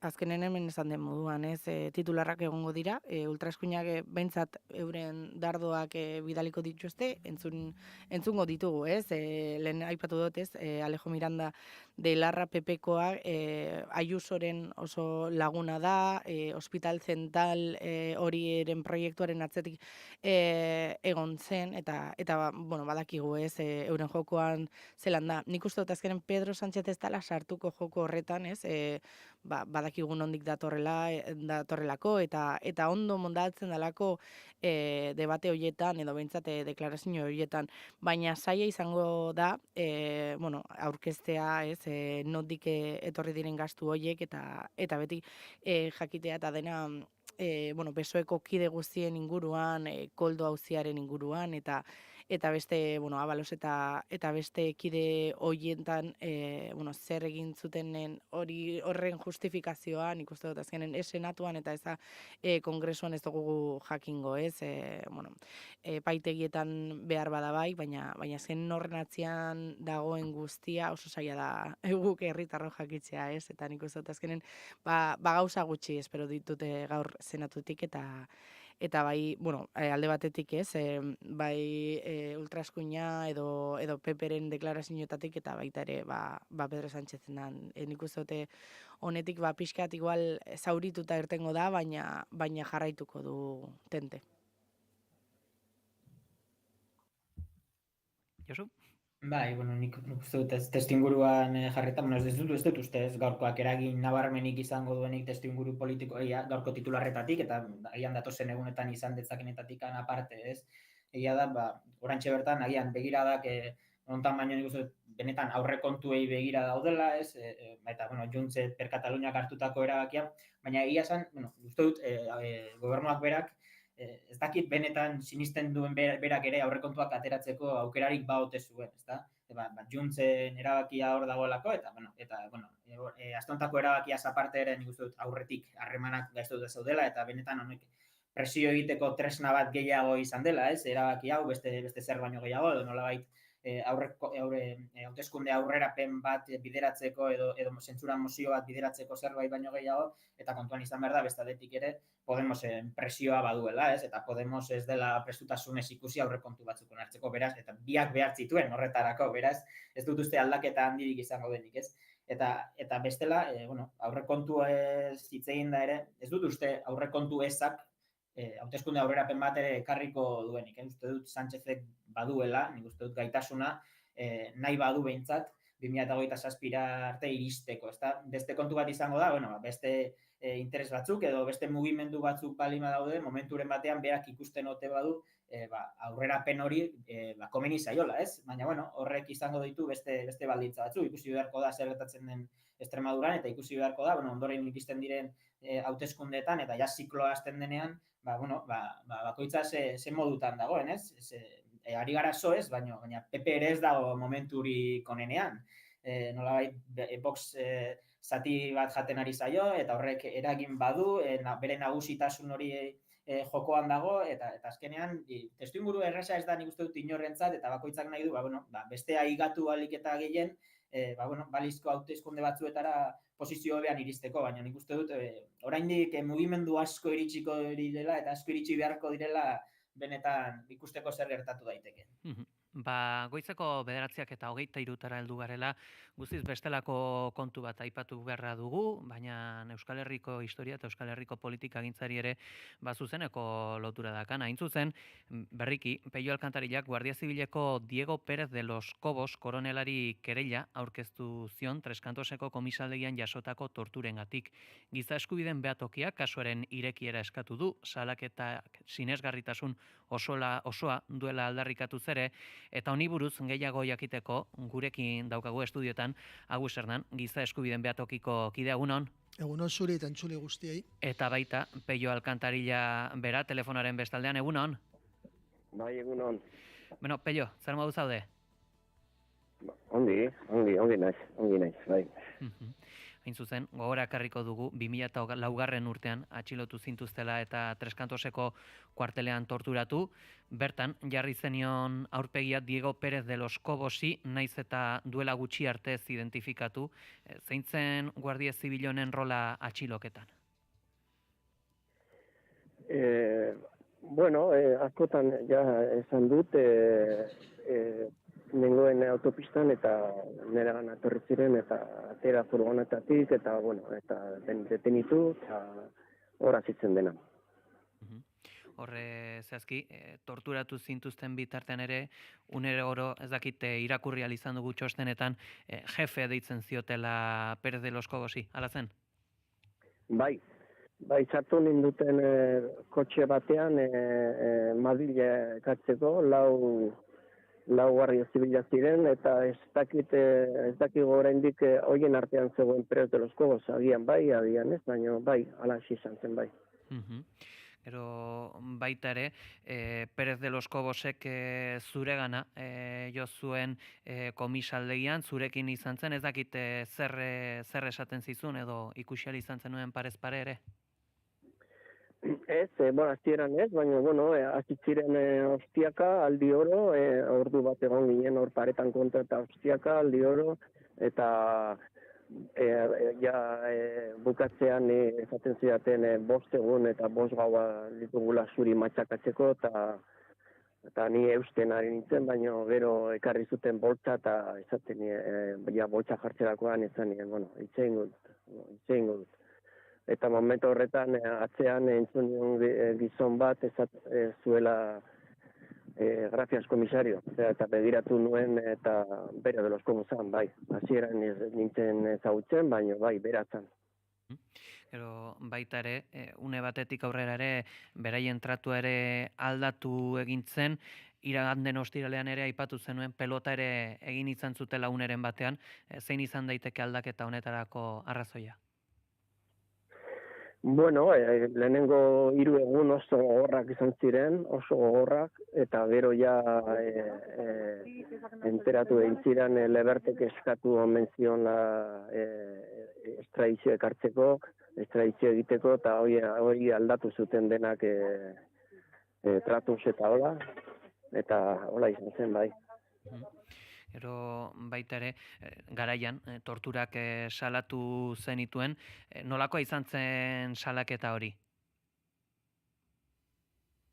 Nik akojonatu eraman, Audientzia Nazionalea eraman dutenean, ez nintzen kapaza esateko, torturak esateko, zeren haiek mehatxatu ninduten Audientzia Nazionalean sartuko zirela berriz erekin egoteko eta hola. Eta, eta eraman ninduten epaiaren gana, eta horre zegoen, nerekin zegoen konfiantzako abokatu bat, gestorako abokatu bat, eta horre indarrak hartu nun, eta bere ala galdetu nion epaiari, posible ziten sartzea beran, kalabozotan. Eta gizon hau se encogió de hombros, hola. Eta gero galdetu nion, batzekien torturatu nindutela eta ospitalean egon nintzela, eta bai, ez zidan, un ataque de ansiedad, bai. Eta ora ja jarri nintzen urduri eta nire abokatua izan zuen eutxi behar da hau, zera oso larria da esaten ari dena eta hola. Eta horrela suertatu zen. Horrain zuzen artxibatu ere gintzen kasua, baina halakoetan beti edo polizia indarkeria kasuetan beti oztopo nabarmenetako bat ere izaten da poliziak propioki identifikatzea, ez dakit horretarako aukerarik edo egon zen identifikazio rondaren bat edo halako eskararen bat egon zen? Ez, bilabete eta salaketa eta bilabetera artxibatu egin zituzten. Neri etxer esan gabe eta komunikatu gabe, eta hola sortatu zen bai. Aldiz, zure bizipen hauek bestelako kapitulua hasi zuten, 2019 urtean Pérez de los Cobos identifikatu zenuen, nolakoa izan zen unea? Bueno, hasieran momentu batean ikusi nuen eta hau da nire atzean zegoena, eta, bueno, eta esan nuen, nire buruari esan nion, hau impunitate asko darrate, eta, bueno, hori sortatu, baina gero ja ikusi nuenean Kataluniako aferraekin eta zegoela buru belarri eta ze ardura zuen berak errepresionetan daula, eta ze indarra zuen ere bai estadoko aparatuekin, saiatu nintzen, eta horrela hori salatu nun momentu horretan. Hauz, hain zuzen, giza eskubideen behatokiak sinesgarritasun oso eman dio Pérez de los Cobos izan daitekeelakoari, hor torturetan parte hartu zuen agenteetako bat. Zer ikertu ahal izan duzu bere ibilbidaz? Bai, guke publiko egin genuen, pasaden astean ikerketa bat, nahiko sakona, batez ere ikertu dugu bere trajektoria osoa. Bere trajektorian ikusten dugu Diego Pérez de los Cobosek koronela, egon dela Euskal Herrian gertatutako zenbait giza eskubideen urraketa grabeetan. Alde batetik Bilboko Amistad kalean gertatutakoa, Kepa Urraren tortura salaketa, bera egia da esen absolbitu izan zen, baina bere mandoan zegoen bere kideak, osea, subordinado zaten den bezala, bai, hoiek kondenatu izan ziren, orduan kadena de mando badago, eta horren inguruan, gu evidentemente ez gaude ados sententzia horrekin, Peiok bizitatako santuario operazioan bera izan da, eta garai horretan konkretuki bera zegoen, Frantzia eta Espainia kooperazio mai bat zegoen, etaren kontrako lanak bideratzeko, eta bera horko kidea zen oso garai horretako mando altua. Zentzu horretan ikusten dugu bere trajektoria, ikusten dugu bere posizioa garai horretan, zentzu guztia du, bera izatea, eta ikusita ze importantzia eman zioten santuario operazioari, zer da santuario operazioa, seguramente entzuleak izango dute gogoan, Ipar Euskal Herrian dozena erdi bat zulo handiak eta hor atxilotuk izan ziren, etako leporatzen zioten Mikel Antzari eta Soledad Iparragirreri etako buruzaiak izatea. Bera zegoen operazio estrategiko gisa konsideratu zuten, bai Frantzia, bai Espainia, bai komunikabide guztiak, bai gobernuak eta bar, zentzu guztia du bera izatea pertsona hori. Gainera, Peio Alkantariaren atxiloketa manera oso planifikatu izan zen. Bera Urruñan bizi zen, beraz posiblea zen goizeko 6ak arte itxoitea eta atxilotu izan ziren beste guztiekin batera. Aldiz, Guardia Zibila eta Polizia Frantzesa bazekiten ondoko eguna bazuen transporte bat, utzi zioten muga pasatzea, atxilotu diote Burgosen errepidean, kamioi bat edo furgoneta bat gidatzen, eta hori nahita izan zen Guardia Zibilen eskuetan egoteko eta zenbait informazioa ateratzeko. Hori zen praktika nahiko nabarmena garai horretan, etako militanteak atxilotxerakoan, bi hil eta bat biti bizirik, horrelako praktikak baziren. Zentzu horretan, aztertu dugu eta ikusi dugu, eta gainera badago beste faktore bat Peioren kasuan, eta orokorki Peiok erakusten du garai hortako argazki oso nabarmena inpunitatea. Inpunitatea lau hanketan oinarrituta, alde batetik torturatzaileak berak, sistema bera, bigarrena forenseak, nabarmena izan da Peioren kasuan, hirugarrena epailea bera, eta komunikabideak nola babesten zuten garai horretan gertatzen zeta eta saiatzen zuten segituan ez azalaraztea horrelako salaketak. Izugarria da, 2 hilabetetan inungo diligentzia egin gabe bere tortura salaketa artxibatu izan zena, eta hortaz oinarritu dugu, hortaz, eta Nazio Batuak duela gutxi egin duen aholkuak Espainiari gai horren inguruan. Edarki asko azaldu diguzu Operación Santuario zer izan zen eta nolako dimentsio izan zuen. Pello, zuke nabaritu zenuen horre zure inguruan jarraipenik edota espioitzarik bazegoela atxilokitaren aurretik? Zinundik ere, ni atera nintzen goizeko 3:00 eta aski lasaia zegoen, atzean egongo ziren eta nire etxean sartu ziren 6:00 eta ni atxeman duten 6:00, bai, Burgosen, osea, dana kontrolpean zeukaten, dana bazekiten banijoa, aurreko egunean bazekiten nik banijoala, Burgos aldera kargatzeko, eta planifikatu zuten ni Burgos Guardia Zibilen eskuetan neurtzeko. Aipatu diguzu, baita ere, zure bizipenen bueltan, gracias komisario, entzun zenuela, ezakite zer ikusi izan zenuen une horretan, zer esaten zion, Guardia Zibil batek beste Guardia Zibil bati, edo? Bai, nik amore eman duenean entzun nion atzean, gracias komisario, zer izan nion, vale, voy a hablar. Orduna atzean jarri entzun nion, ni momentu horretan iskina batean nengoen, antifazi gabe eta eskerrera begiratu nuen, eta antzegoen, gizona, putako horrek. Agus, gracias komisario esapideari tarte berezia eskaini diozue ikerketan, propioki Guardia Zibilan komisariorik edo ez dagoelako, zerri alkolioke erantzun alako aipamen batek.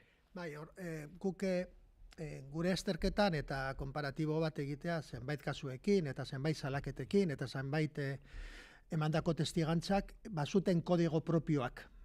Torturatzaileak zuten kodigo propioak beraien artean izendatzeko esan gabe izena, esan gabe kargoa eta orduan komisarioak identifikatze bera garai horretan ja da korolela zen eta garai horretan identifikatzen zuen horrela emandu altuei.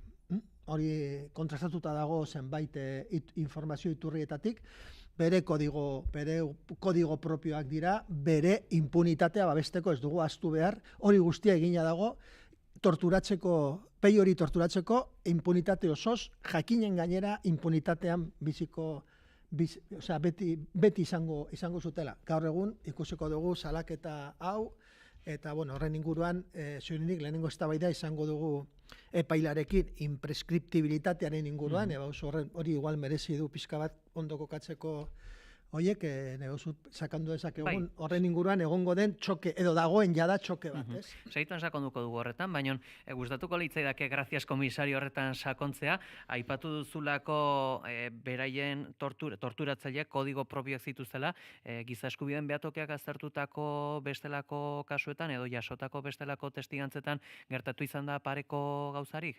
Horregatik afirmatu dugu gure ikerketan hori zela, badira ez bakarrik kasu komisario hitza baizik eta deklinatzen ditugun 10 bat kodigo ezberdinak, beraien artean maiz edo identifikatu dugu, maiz erabiltzen dute torturaren garaietan pistak ez emateko ondoren, ez? Baina hori gurutzatzen duzunean zenbait lekukotasuna, gaur egun gutxienez 5.400 eta 5.400 lekukotasun ditugun bilduak. Ibakek horrela du eta asko ditugu guk ere gure eskuetan torturatuak ondoren pasatutakoak eta bere garaian torturarek harkuta aldetik materiala eta material guzti hori gu bildu dugu eta nahiko elementuak ditugu horren inguruan, bai. Aipatuko dugu prozesua bera ere, eskatu bai duzu epailaren aurrean zabaltzea berriro prozedura judiziala eta esan duzu, lehenbiziko elementua edo ebatzi barreko lehenengo kontua dela, ea delitua preskribatu den ala ez, nazioarteko irizpidek ere beti esaten dute, halako torturak preskribazinak ere badirela okerrez banago. Ez da beti, azken urtea, eta hori da lehenengo txokea. Orain arte impunitateak oinarritu da gauza elementu importante batean, jendea kartzela egon bitartean gauza kartzibatuak, errespetu guztiz gogo gutxi, deskonfiantza handia instituzioarekiko, sistemarekiko, epailearekiko eta horrela oinarritu da ere torturatuen aldetik gaur egun dugun egoera, ez? Aurten, Nazio Batuak Euskal Herriko kasu batekin, giza eskubideen behatokia eraman duena Raúl Fuentesen kasuan, lehen aldian diktaminatu du tortura impreskriptiblea dela, euskaraz ez daki nola esaten da. Preskribezina. Vale, eskerrik asko, eta zergaitik ondorio fisikoak, ondorio psikologikoak, ondorio moralak eta bar, bizitza osoan dute inpakto bat. Horregatik, konsideratzen dute beti posiblea dela. Hori da, aholku bat, ez da derrigorrezkoa, baina suposatzen da Espainiak sinatu duen Nazio Batuetako zenbait protokoloak, zenbait legeak, zenbait elementu oinarritzen duten nazioarteko legedia deitzen dena giza eskubideen aldetik aplikatu behar zuela. Badakigu lehenengo elementua duela aste bat gutxiago, 6 egun aurkeztu dugu, oraindik ez dago kokatua epaile batean, ikusiko dugu ze epaileak hartzen duen, eta horren arabera ikusiko dugu horren perspektiba, baina gure asmoa da bururaino eramatea. Ez baldin badute Espainiako judizial prozesu guztia egin, eta peioren eskubideak ez baldin badira garantizatuak, ez baldin badira bermatuak, gu prest gaude Nazio Batuetara eramatea peioren kasuan. Deitzen dela erderaz litigazion estrategika, eta kontzeptu bat, giza eskubideen kontzeptu bat, gu bururaino eramango dugu bere kasua. Egia da foko guztia jarri dela Diego Pérez de los Cobosen inguruan, baina salaketa da tortura. Peio hori torturatu zuten gure zibil guztiak. Bat identifikatuta dago, besteak joango gera aztertzen, eta ikusiko dugu ze rekorrido duen. Ni bai nahiko nuke azpimarratu Peioren ausardia. Oso garrantzitsua da. Peio ikusi zuenean telebistan Diego Pérez de los Cobos, nik erakurri dudan etxe hontan egindako elkarrizketa bat berarekin, eta bat esaten zuen, galdetu zioten, nahi duzu, sartuko zera salaketa batean, garai horretan, esan zuen, 2019an, zugoratu duzun bezala, esan zuen, ez dakit, ez dut indarrik, ikusiko dugu, pizka bat horrelako erantzunak. Peio, prozesu zanatzaile bat eraman du, bermatu du bere eskubideak, eta erabaki du aurrera egitea. Bera etorri zen gure gana urtazieran, esan dezakegun, eta nik nahi dut hori txalotu, nahi dut ausardia da, Diego Pérez de los Cobos ez da edonor, estatuaren erabilitako violentziaren rol handi bat jokatu du, eta gaizki bukatu da PSOE-ren gobernuarekin, baina ez estatu sakonarekin, deitzen denarekin, aldiz atera dira bere garaian Marlaskarekin konfliktu izan zuenean beste gai batengatik atera ziren izen Guardia Zibilin izen handi batzuk bere babesa ematen, esan nahi dut estatu sakonak babesten du bere jarrera, eta guretzat da impunitatearen pareta, gu deitzen dugun, zulo txiki bat, saiatuko dugu zulo bidea egiten, eta impunitatearen pareta momentu batean bota osoz, ez? Peio, jakin nahi du, ea zure partetik zer aurre ikusten duzu bide honetaz, baduzu esperantzarik? Bueno, ikusiko dugu, baina nik azpimarratu nahi dut torturatu milaka izan dira torturatuak, ni baino askoz txarra, askoz fuerteago izan direla, eta gogorrago sufritu dutela ni baino askoz gehiago jendeak, baina ni nolabait suerte izan dut ikustea aurpegiz, eta gizon importante bat, eta horrekin nire burua esan nion, hori sakondu behar da, zeren hau aukera badago tortura eta impunitatearen egoera Euskal Herrian egondakoa, eta aurrera, baldintza guztiekin, baina aurrera.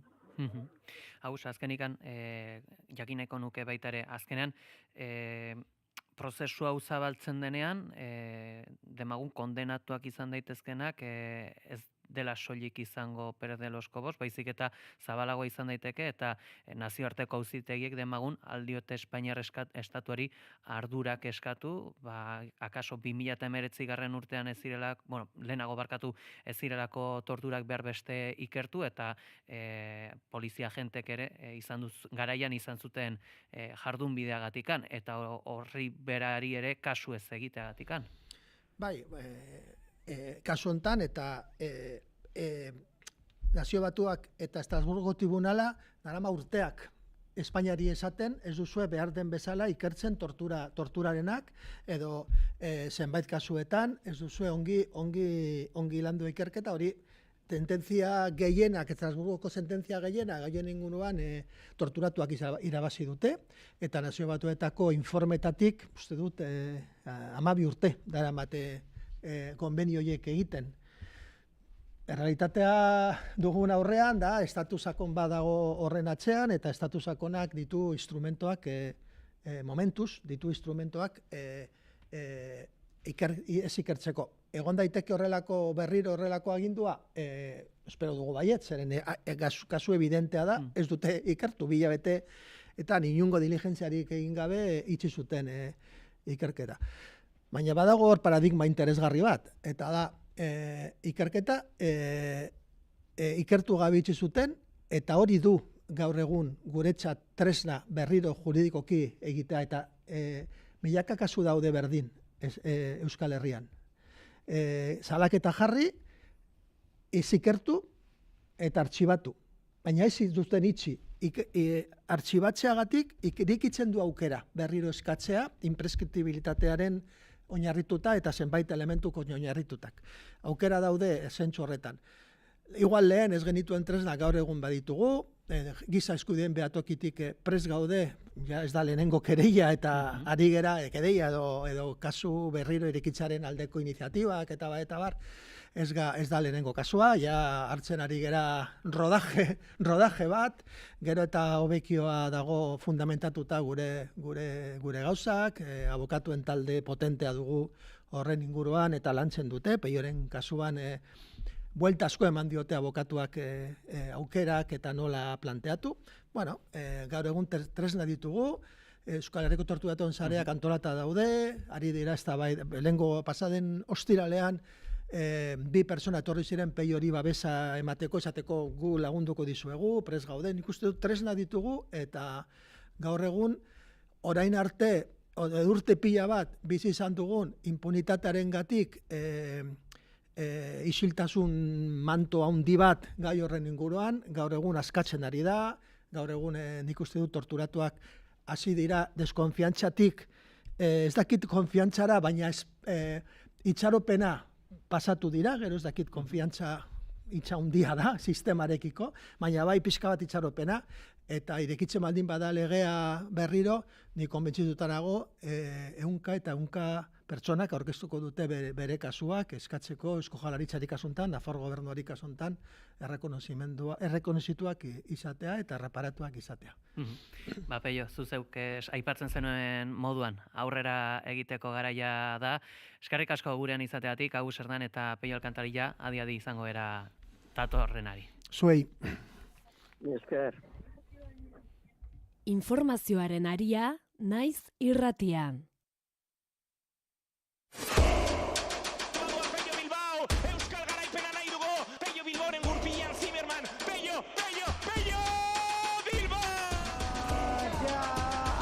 Zero bat lauro geita iru, bigarren tokian Tolosaldea dator, ja, Tolosaldea. Hortzeko, Mikel Oiartzabal, ja, tiro,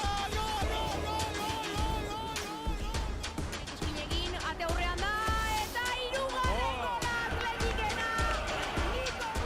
Gaizto doa ezer paretaren ondora, eta tanto, 19 jaun Andreok. Ikustea baino gehiago, bizi gurekin Euskal Kirolaren hitzordu nagusiak. Larun bat honetan, 6 eta 4 aurrera, Reala Atletik Euskal Derbia zuzenean Anoetatik. Naiz irratia.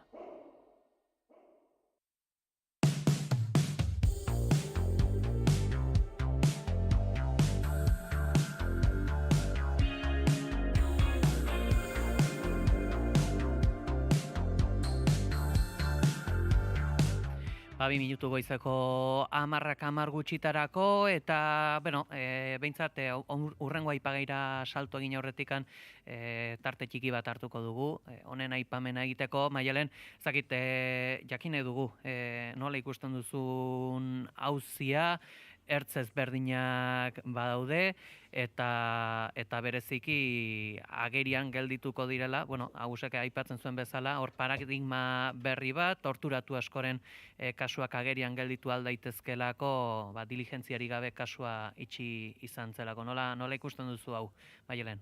Bai, ni geratzen naiz lehenik eta behin ausardiarekin, ez? Ez da erresa, berriz prozesu honen aurrean jartzea bere burua, eta jakina ez, torturatua izatea, onartzea eta justiziara berriz joatea jakinja, ez? Impunitate osoz geratu zela, bai Kobos eta bai torturatzaileak, eta berriz prozesu hortara sartzea ez dela batere erraxa, baina adibide oso garrantzitsua da besteek ere animatzeko, ze oraindik 100 kasu daude, jakin gabe zer gertatu zen, eta euren errudunek ez ordaindu gabe egin zutenarengatik, eta nik uste dut azkenen abokatuak esan duen moduan, ez, badaude tresnak, gaur egun behar bada, ez dakit konfidantza, baina mesfidantza hortatik aldendu gaitezke, eta Europatik ere, sententziak badaude, eta nik uste dut bide garrantzitsu bat irekitzen ari dala, ez, horrelako kasuak ez, era batean edo bestean azaltzeko, ikertzeko, eta impunitate horrekin behintzat saiatu bukatzen. Josu, zure ikusmutu ere jaso nahi dugu. Hori da, esandakoaren bidetik, ez, justu izan nintzen ez aurreko astean egin zuten agerraldian, ez, eta latza da, ez, Peio Alkantaria entzutea, ez, pariatu zuen, tortura guzti horren inguruko testigantza eta lekukotza ematen, ez, eta aurrera begira honen inguruan, nik uste dut, aipatu duzuen horren bidetik doala, ez aurrera begira zerrekarri dezakeen honek, ezta? Aier Larrartek ez orduan abokatuak ondo azaldu zuen, ez, oinarri erabilituzten, noski, bat horietako bada, ez, Diego Pérez de los Cobos identifikatu izana, baina bestetik hori ez, nazioartetik datozen, erantzun horiek, nola aldatu dezaketen, orain arte egon den impunitate sare guzti hori, ezta? Eta ondo aipatu dituzu ez, Nazio Batuen Erakundeko, torturaren aurkako batzordeak eta giza eskubideen batzordeak torturaren preskribaziotasunari inguruan intuzten adierazpenak, eta bestetik, noski azkenen urtetan ikusi ditugun, Estrasburgoko auzitegiak, nola Espainiaren zigortu duen, edo Espainiaren aurka ebatzi duen, hain justu torturak ez ikertzeagatik, ez? Eta nik uste dut, justu kasu honetan, ez, Peio Alkantariaren kasuan, ikusita ez bere garaian diligentziarik egin gabe itxi zela, artxibatu zela auzi hura, ez, gainera, ez zioten deklarazioa hartu ere egin, esan ez zutela aura nolabait topatzeko modurik izan, Peio Alkantaria espetxeratuta zegoen momentu horretan, ez, orduan nola ez duzu topatuko non dagoen, ezta? Eta hortik abiatuta, honek aurrekari bat ezarri dezakela, ezta? Eta nik uste dut Euskal Herriko torturatuen sareak eskogiak ere izan ziren agerraldi hartan, eta haiek aipamen hori egituzten, noski, babesak alkartasuna adieraztearekin batera, honek izan dezakeen garrantzia, gainerako kasu guztiek ere bide bera jarraitzeko. Nolabait, nazioartetik iritsi diren ebazpen horiek, txosten horiek, nola hartzen dituen batetik, kasu honetan ez, instrukzio epaitegiak, eta instrukzio epaitegiak kasurik egin nahi ez badie, gorantz jota, eta gorantz eginda, Europara iritsi arte ez, eta nolabait, honek ezarri dezala aurrekari bat, eta izan da lehen pauso bat, ondoren iritsi daitezken, ez, badakigun milaka tortura kasu egon direla Euskal Herrian, horiek ere izan dezaten nolabaiteko aitortza bat, izan dezatela erreparazio bat, eta biktima horiek guztiek justiziara eskuratu dezaten. Aurrera egin beharra dugu, aipatuz Eusko Jaurlaritzako hezkuntza saila ikastetxe publikoetan kamerak instalatzen hasi dela, hezkuntza komunitatearen onarpenik gabe eta aurrez inongo informaziorik helarazi gabe, hau jakinarazi eta salatu du LAB sindikatuak, eta gehiago jakiteko gurekin da ere, Esti Belasko, Lakua BHiko ikasketa burua, egunon? Kaixo, egunon. Zer gertatu da kamerekin? Kamerekin aurten konturatu egin da gara zenolako instalazio egin nahi zuten gure ikastetxean. Genekien pasaren urtetik aldatu nahi zituzela ikastetxeako proiektu guztiak, baina aurten, orain dela hilabete eskas bat, torri zitzaigun pakete batzuk, eta pakete horietan ikusi genuen kamara zetozela. Eta orain dela gutxi iritsi da ere mikrofonoak geletarako. Guri inolako guri kezkatzen gaituena batez ere da, izan da, teknologia guzti horien instalazioaren helburua zein da, ez dakigula. Bai, hori berare galdetu erra nizun, zertarako balioko dute kamera hauek, norbaitek jakinarazi dizue zein izango den hauen misioa? Ez, eta hori da hezkuntzak azken aldian egiten duen prozedura, ez? Igual metodologia bat kentzen dute, edo programa bat kentzen dute, beste bat ezartzeko, helburuak zehaztu gabe, baina osnarketa egin gabe aurrekoa zergatikan, edo arrazoitu gabe zergatikan ez zuten balio aurreko metodologiak edo programak edo dena delakoa, ez? Eta ja ohitura bihurtzen ari den kontua da. Eta, bueno, aipatu duzu, kutxetan heldu direla, ez dakit Lakua BHIko ikastetxean kamera eta mikrofono horiek instalatu ote diren, horren zain ere zaudete? Bueno, guk jakin genuen beste ikastetxe batengatik kamerak, proiektorekin batera kamera batzu zetozela, eta, hango irakasleak esaten zigun zenolako proiektzioa zeukan kamera hori, ez? Guri kezka sortu zitzaigun, eta orduan teknikariei deitu genien, eta teknikariak edo kudeaketa egiten duena, esan zigun 3 posizio zituela, ez? Bat, proiektatzen zuen arbelera zuzenduta, beste bat irakasleak idazten zuen arbelera zuzenduta, eta gero 3. posizio bat zeukala, guk proiektatu nahi bagenuen proiekturen bat, toki konkretu bat markatzen genuen, eta horra enfokatuko zuela kamera, ez? Guk hori ikusita, igo ginen kamera ikustera, eta ara non ikusi genuen, 360ko gradu biraketa egiten zuela. Orduan, hemen ez daude 3 posizio, hemen gehiago daude. Egia da, zuk irakaslea da zuzendu egiten duena kamera hori, ez? Esaten diona nora bideratu behar duen enfokea. Baina, klaro, kezka sortu zitzaigun zuzendaritzan, eta orduan erabaki genuen klaustrora bideratzea gaia. Genekien ere, gerora mikroak etorriko zirela, eta klaustroan azaldu egin zen, ze informazio geneukan, ez geneukala zertarako egiten zen teknologia aldaketa hori, zegoela argudio horik, eta buskatzera eraman genuen, ez? Eta hor, 160ak erabaki zuen kamarak ez instalatzea. Hala jakinarazi genion teknikariari edo kameren gestioa eramaten duen teknikariari, eta, esan zigun egiteko idazki bat, idazki hori kamarak iritzi den pakete horretan sartuta egon beharko zela, eta etorriko zirela auditoritza bat egitera. Eta etorri dira, edo egon da idazkierentzako erantzunik? Ez, teknikaria esan zigun oso ondo jasota, eta ezer gehiagorik ez. Bai, egia da, pasaren urtean, ikusi genuenean nahi zituztela ikastolako proiektori guztiak, geletako proiektori guztiak aldatzean, guri kezka sortu zitzaigun, zezan genuen, baina gu baditugu proiektoreak ondo funtzionatzen dutenak, eta zertara dator aldatzea proiektore bat ondo funtzionatzen badin badu. Eta, esan ziguten, ez bagenituen aldatzen, proiektore horiek, horien kudeaketa edo, akatzen bat ematen badin badu, edo matxuraren bat badin badauka, ikastetxearen kontura izango litzatekela, eta oraingoa jarri nahi dituztenak, kudeaketa egingo zela enpresa horrekin. Eta orduan, hor, zabor teknologikoarena ere kezka egiten zigun, ze egiten dugu funtzionatzen duten pantaila horiekin. Eta, ez dakit, kezka partekatuta, kezka plazaratuta, aurren gurasoek zerbait esan dute honi buruz? Oraingoz ez, guk ikastetxean ez dugulako eskola kontseilua deitu, hilabete, gaur daukagu eskola kontseilua, eta hor jorratuko da kamerena. hor beti irudi eta grabazioekin beti elementu delikatu ere izaten da eskubidena, zer esanik ez adingabeak tartean badaude, honen inguruko kezkarik ere badago?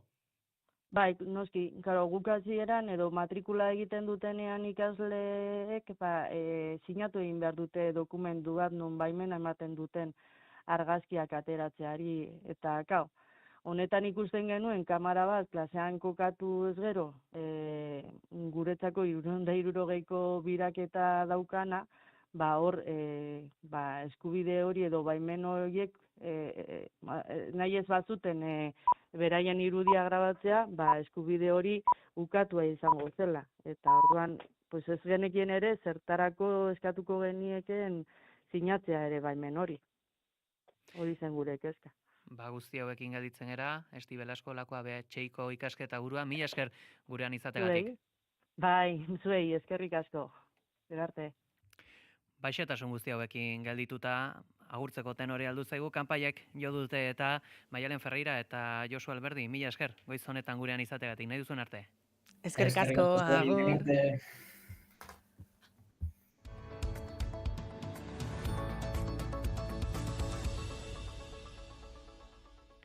Goizeko 10 dira heldu zaizkigu, azken ordukoak nabarmentzeko tenorea, eta horiek gala nazioartera jo beharra dugu. Izan ere, Pariseko Louvre Museoan koroaren bitxiak lapurtzegatik, adi ibili, beste 5 pertsona atxilotu dituztelako. Hori bai, aurreko atxiloketekin gertatu izan den moduan, bitxiak ez dituzte berreskuratu.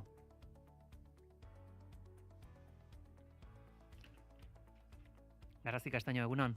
Egunon, Pegi, bai, irrati bidez jaso dugu berria, Lorsbeko Parisko fiskalak emandu albistea, RTL irratian entzungo dugu. Oui, bien sûr, je vous le confirme. Ces interpellations sont désormais réalisées sur commission rogatoire des 2 magistrats instructeurs qui ont été désignés. Elles ont eu lieu respectivement sur Paris, mais également dans l'agglomération parisienne et notamment dans le 93. Paris eta inguruetan, eta denak aldi berean atxilotu dituzte, 5 atxilotuen artean lapurreta egin zuen, 4 lapurretako bat atxilotu duela uste du poliziak, DNA frogetatik tiraka, susmagarritako bat zen beraz. Beste 4 kidek, informazio baliotsua izan dezaketela uste du poliziak, eta esan bezala, informazioa Parisko fiskalak eman du. Eta geurera begira, datu ekonomikoak ere aipagai, Iberdrolaren irabaziak izan ditugu aste hasieran aipagai, orain BBVarenak izango ditugu. Urtarrila eta iraila bitartean 7.978 milioi euroko mozkin garbia eskuratu baitu. 4,7 gehiago irabazi du 2024koari alderatuta. Erakundeak balore merkatuaren batzorde nazionalari eman dizkio datuak, emaitza horien arabera 2 hazi da bankua. 19.456 milioi eurorainoko hazkundea Espainiak, Mexikok eta Turkiak bultzatuta. Berri ona bankuarentzat, Sabadellen erosketan porrot egin ostean, Carlos Torres presidenteak iragarri moduan, ostiral honetatik aurrera 32 milioi euroko akzioak berrerosten hasiko dira, eta Europako Banku Zentralaren balekoa balute, berrerosketa gehiago egingo dituzte. Bankuak adierazi du, erabat konprometituta dagoela bere plan estrategikoarekin, eta azken hilabete hauetako datuak horren froga direla. Eta amaitzeko entzuleok, nazioarteari begira jarriko gara berriz ere, Trumpek Txinari fentaniloaren trafikoa dela eta zigor moduan ezarritako muga zergak txikitu bai ditu, 20%tik. 10%, Hego Korean bildu dira bi presidenteak, giro nabarmen honean, sorpresa harako edo ez, agian, Xi Jinpingek presidente txinatarrak urtebetean lur arraroen esportazioen kontrolak pausatzea onartu du trukean, muga zerga hoien txikitzen artean, soja estatu batuar mordua erosteko konpromisoa hartu du halaber Txinak, eta fentanilaren gaineko kontrola haunditu egingo du onarte, albiste berriak, guazen informazio praktikoarekin. Eguraldia eta trafikoa naiz irratian. Badirudi, lasai ditugula errepideak Pegi, nabarmentzeko ez beharrik ez, beraz termometroi begira jarriko gara. Une honetan Gasteizen 8 gradu ditugu, Iruñean 10, Maulen 13, Donibane Garazin 15, baita Baionan ere. Donostian apur bat freskoago 14 gradu dira, Bilbon 15 gradu. Guzti hauekin gelditzen gara, eskerrik asko Garazi. Gero arte. Eta joan aurretik agurtuko ditugu bigarren kafeako kideak, Inigo Asensio eta Goiuri Ezeiza, egunon? Egunon. Egunon, Peli. Beno zer moduz zaudete? Nekatuta. Bai, egia esan ordu aldaketak hankazbora jarri gaitu, baina aste guztian ez diogu buelta maten, baina ari da hurbiltzen aste burua eta emango diogu Peli, zu lasai. Bagera iru, lasai egon.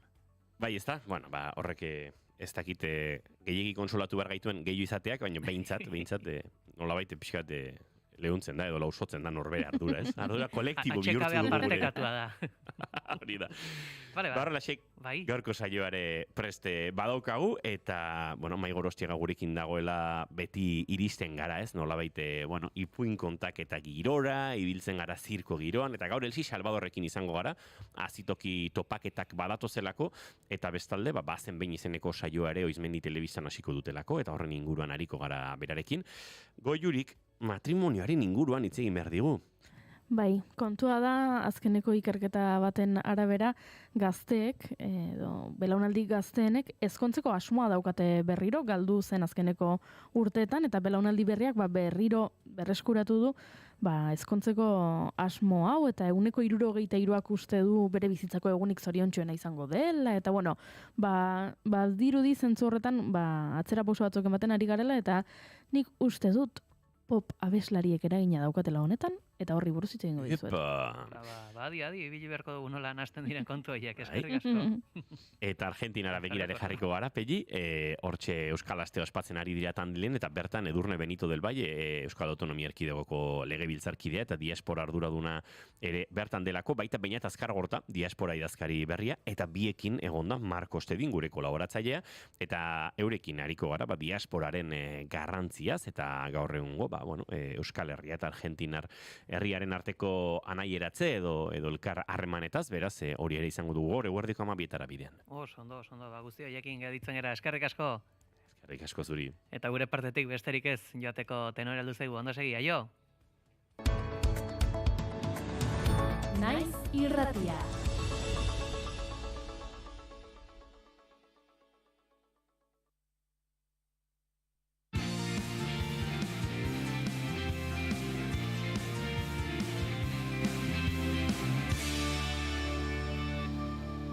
Naiz irratian, bigarren kafea.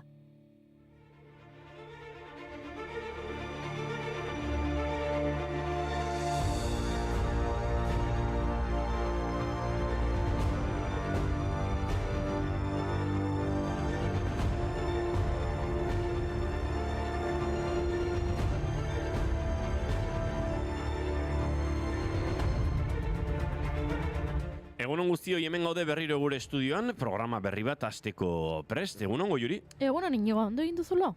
Bai, oso ondo. Eta Mai, egunon? Egunon, bai. Eta zuk, ondo egin duzulo? Bai, baina zertara dator hori. Gau beltza edo harimen gaua bihar da ez gaur, Bai, baina gure ametsak betetzeko ondo lo egin behar dugu. Ados nago, begira adibide bat, gaur 30 urte bete dira oasis taldeak amets bat bete eta besti hau kaleratu zuenetik. Today is gonna be the day that they're gonna throw it back to you. By now you should have somehow realized what you gotta do. I don't believe that anybody feels the way I do about you now.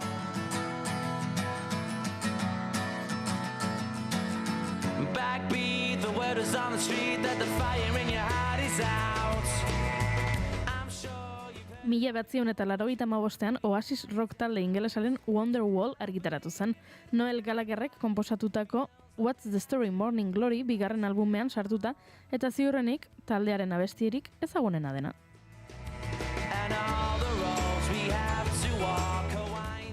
Abestiaren letrak gizakiek maitasunaren eta liluraren hasierako etapak bizitzean dituzen sentimenduei egiten die referentzia.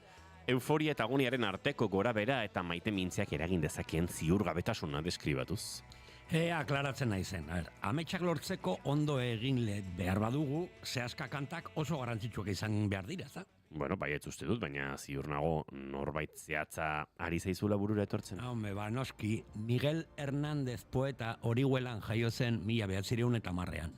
Nork ez ditu ezagutzenaren tipulazko zehazka kantak edo Nanas de la Cebolla. En la cuna del hambre mi niño estaba, con sangre de cebolla se amamantaba, pero tu sangre escarchada de azúcar, cebolla y hambre.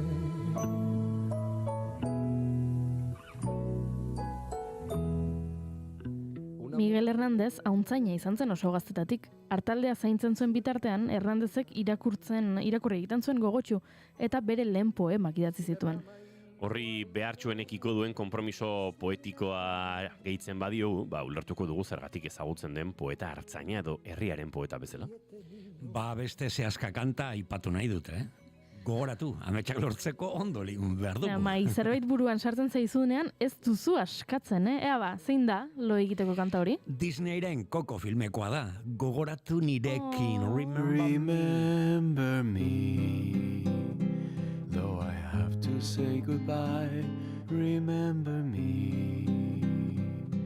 Don't let it make you cry, for even if I'm far away, I hold you in my heart. I sing a secret song to you each night we are apart.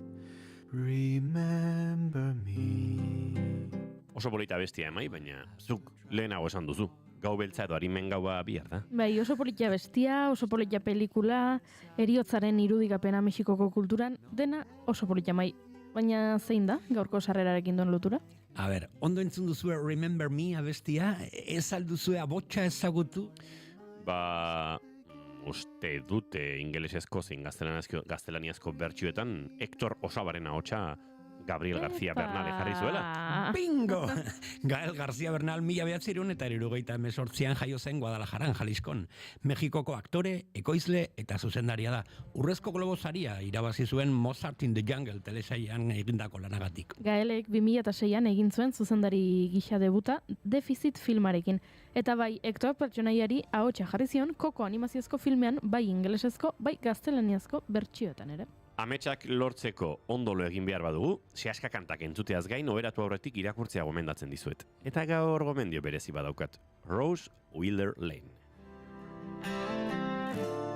Goodbye Rose Lane, though I never met you face to face.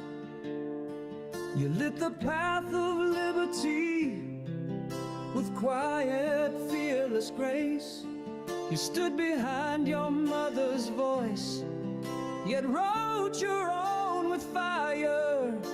A rebel soul who would not bow to tyrants or their liars. And it seems to me you lived your life like a candle in the wind. 1978an hil zen Rose Wheeler Lane kazetaria, eleberrigilea eta bidaia idazlea. Beste biz idazlerekin batera, Ayn Rand eta Isabel Petersonekin alegia, Lane Amerikako mugimendu libertarioaren sortzaileetako bat izan zen. Eta Laura Ingalls Wilder idazlearen alaba da. Bai, Laura Ingalls. Little House on the Prairie edo La Casa de la Pradera liburuaren egilea. Oso gomendio nainego. Eta komiki batekin oheratzean nahiago baduzu, iradokizun bat ere badaukat. Bai, bota. Blueberry, Jean-Michel Charlierena. 1924an jaio zen Liesen, Belgikan, Jean-Michel Charlier komikigilea, pilot aldizkariaren sortzaileetako bat izan zen. Eta aipatzeko beste lan batzuk, Bagdani, Tengai et la Verdure, Barbe Rouge, La Patrouille de Castors, Uncle Paul, eta noski Blueberry ditugu. Blueberry frantsesez sortutako western estiloko komiki sorta da. Jean-Michel Charlier belgikarrak eta Jean Guigo edo Moebius frantziarrak elkarlanean egindakoa. Zure ametsak lortzeko segi marrazten.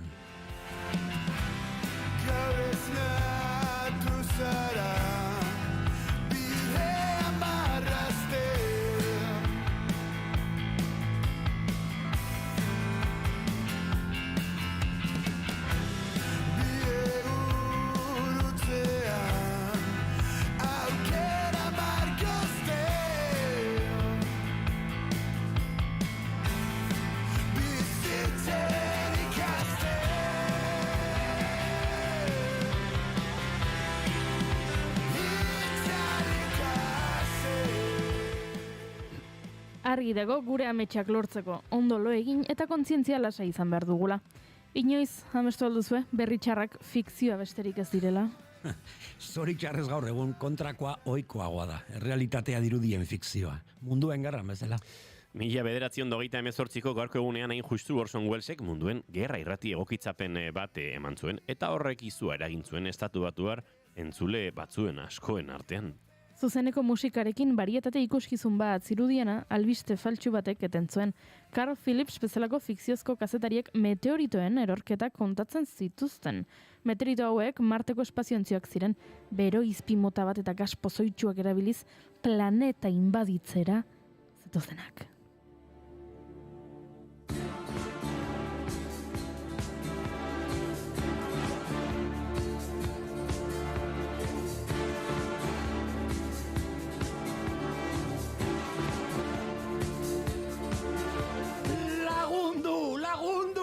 Ondo lo egin nahi dut! Bartu hegazkin txiki bat eta bidaiatu zure ametsen lurraldera, mai! Hegazkin txiki bat, zein hegazkin? Bigarren pistatik aireratzear dago aeroplano bat, Jefferson Airplane! Ondo ekarria inigo.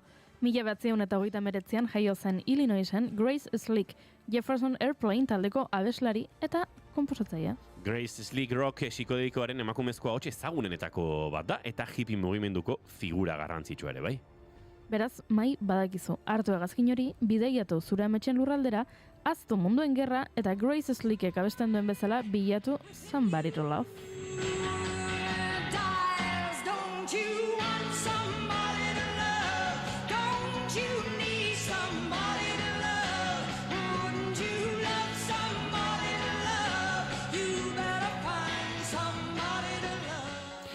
Segurtasun uhala lotu dut dagoeneko ametsen lurraldera bidaiatzeko.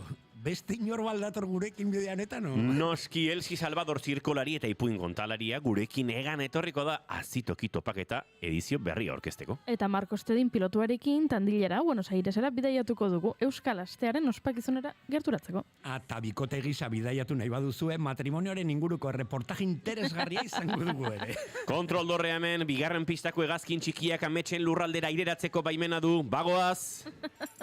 Ondo loitea garrantzitsua delako, zure ametsak lortzeko. Exeri gurekin gure aulkikulunkarian. Egunon, sehaska kantazaleo kurriako 30 ditu gaur eta osteguna da. Ongi etorri guztioi, bigarren kafera, naiz irratian zarete.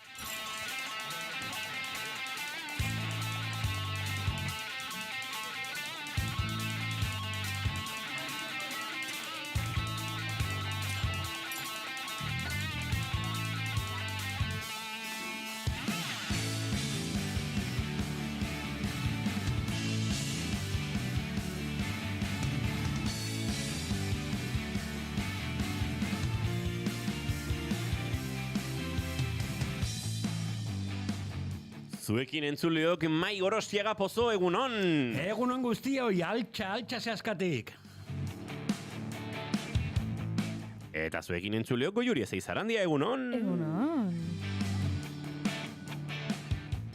Izketan ari zaizuena Inigo Asensio Elurbide gaur bigarren kafeak 1048 garrena du, goizak 10 eta 17 minutu, 18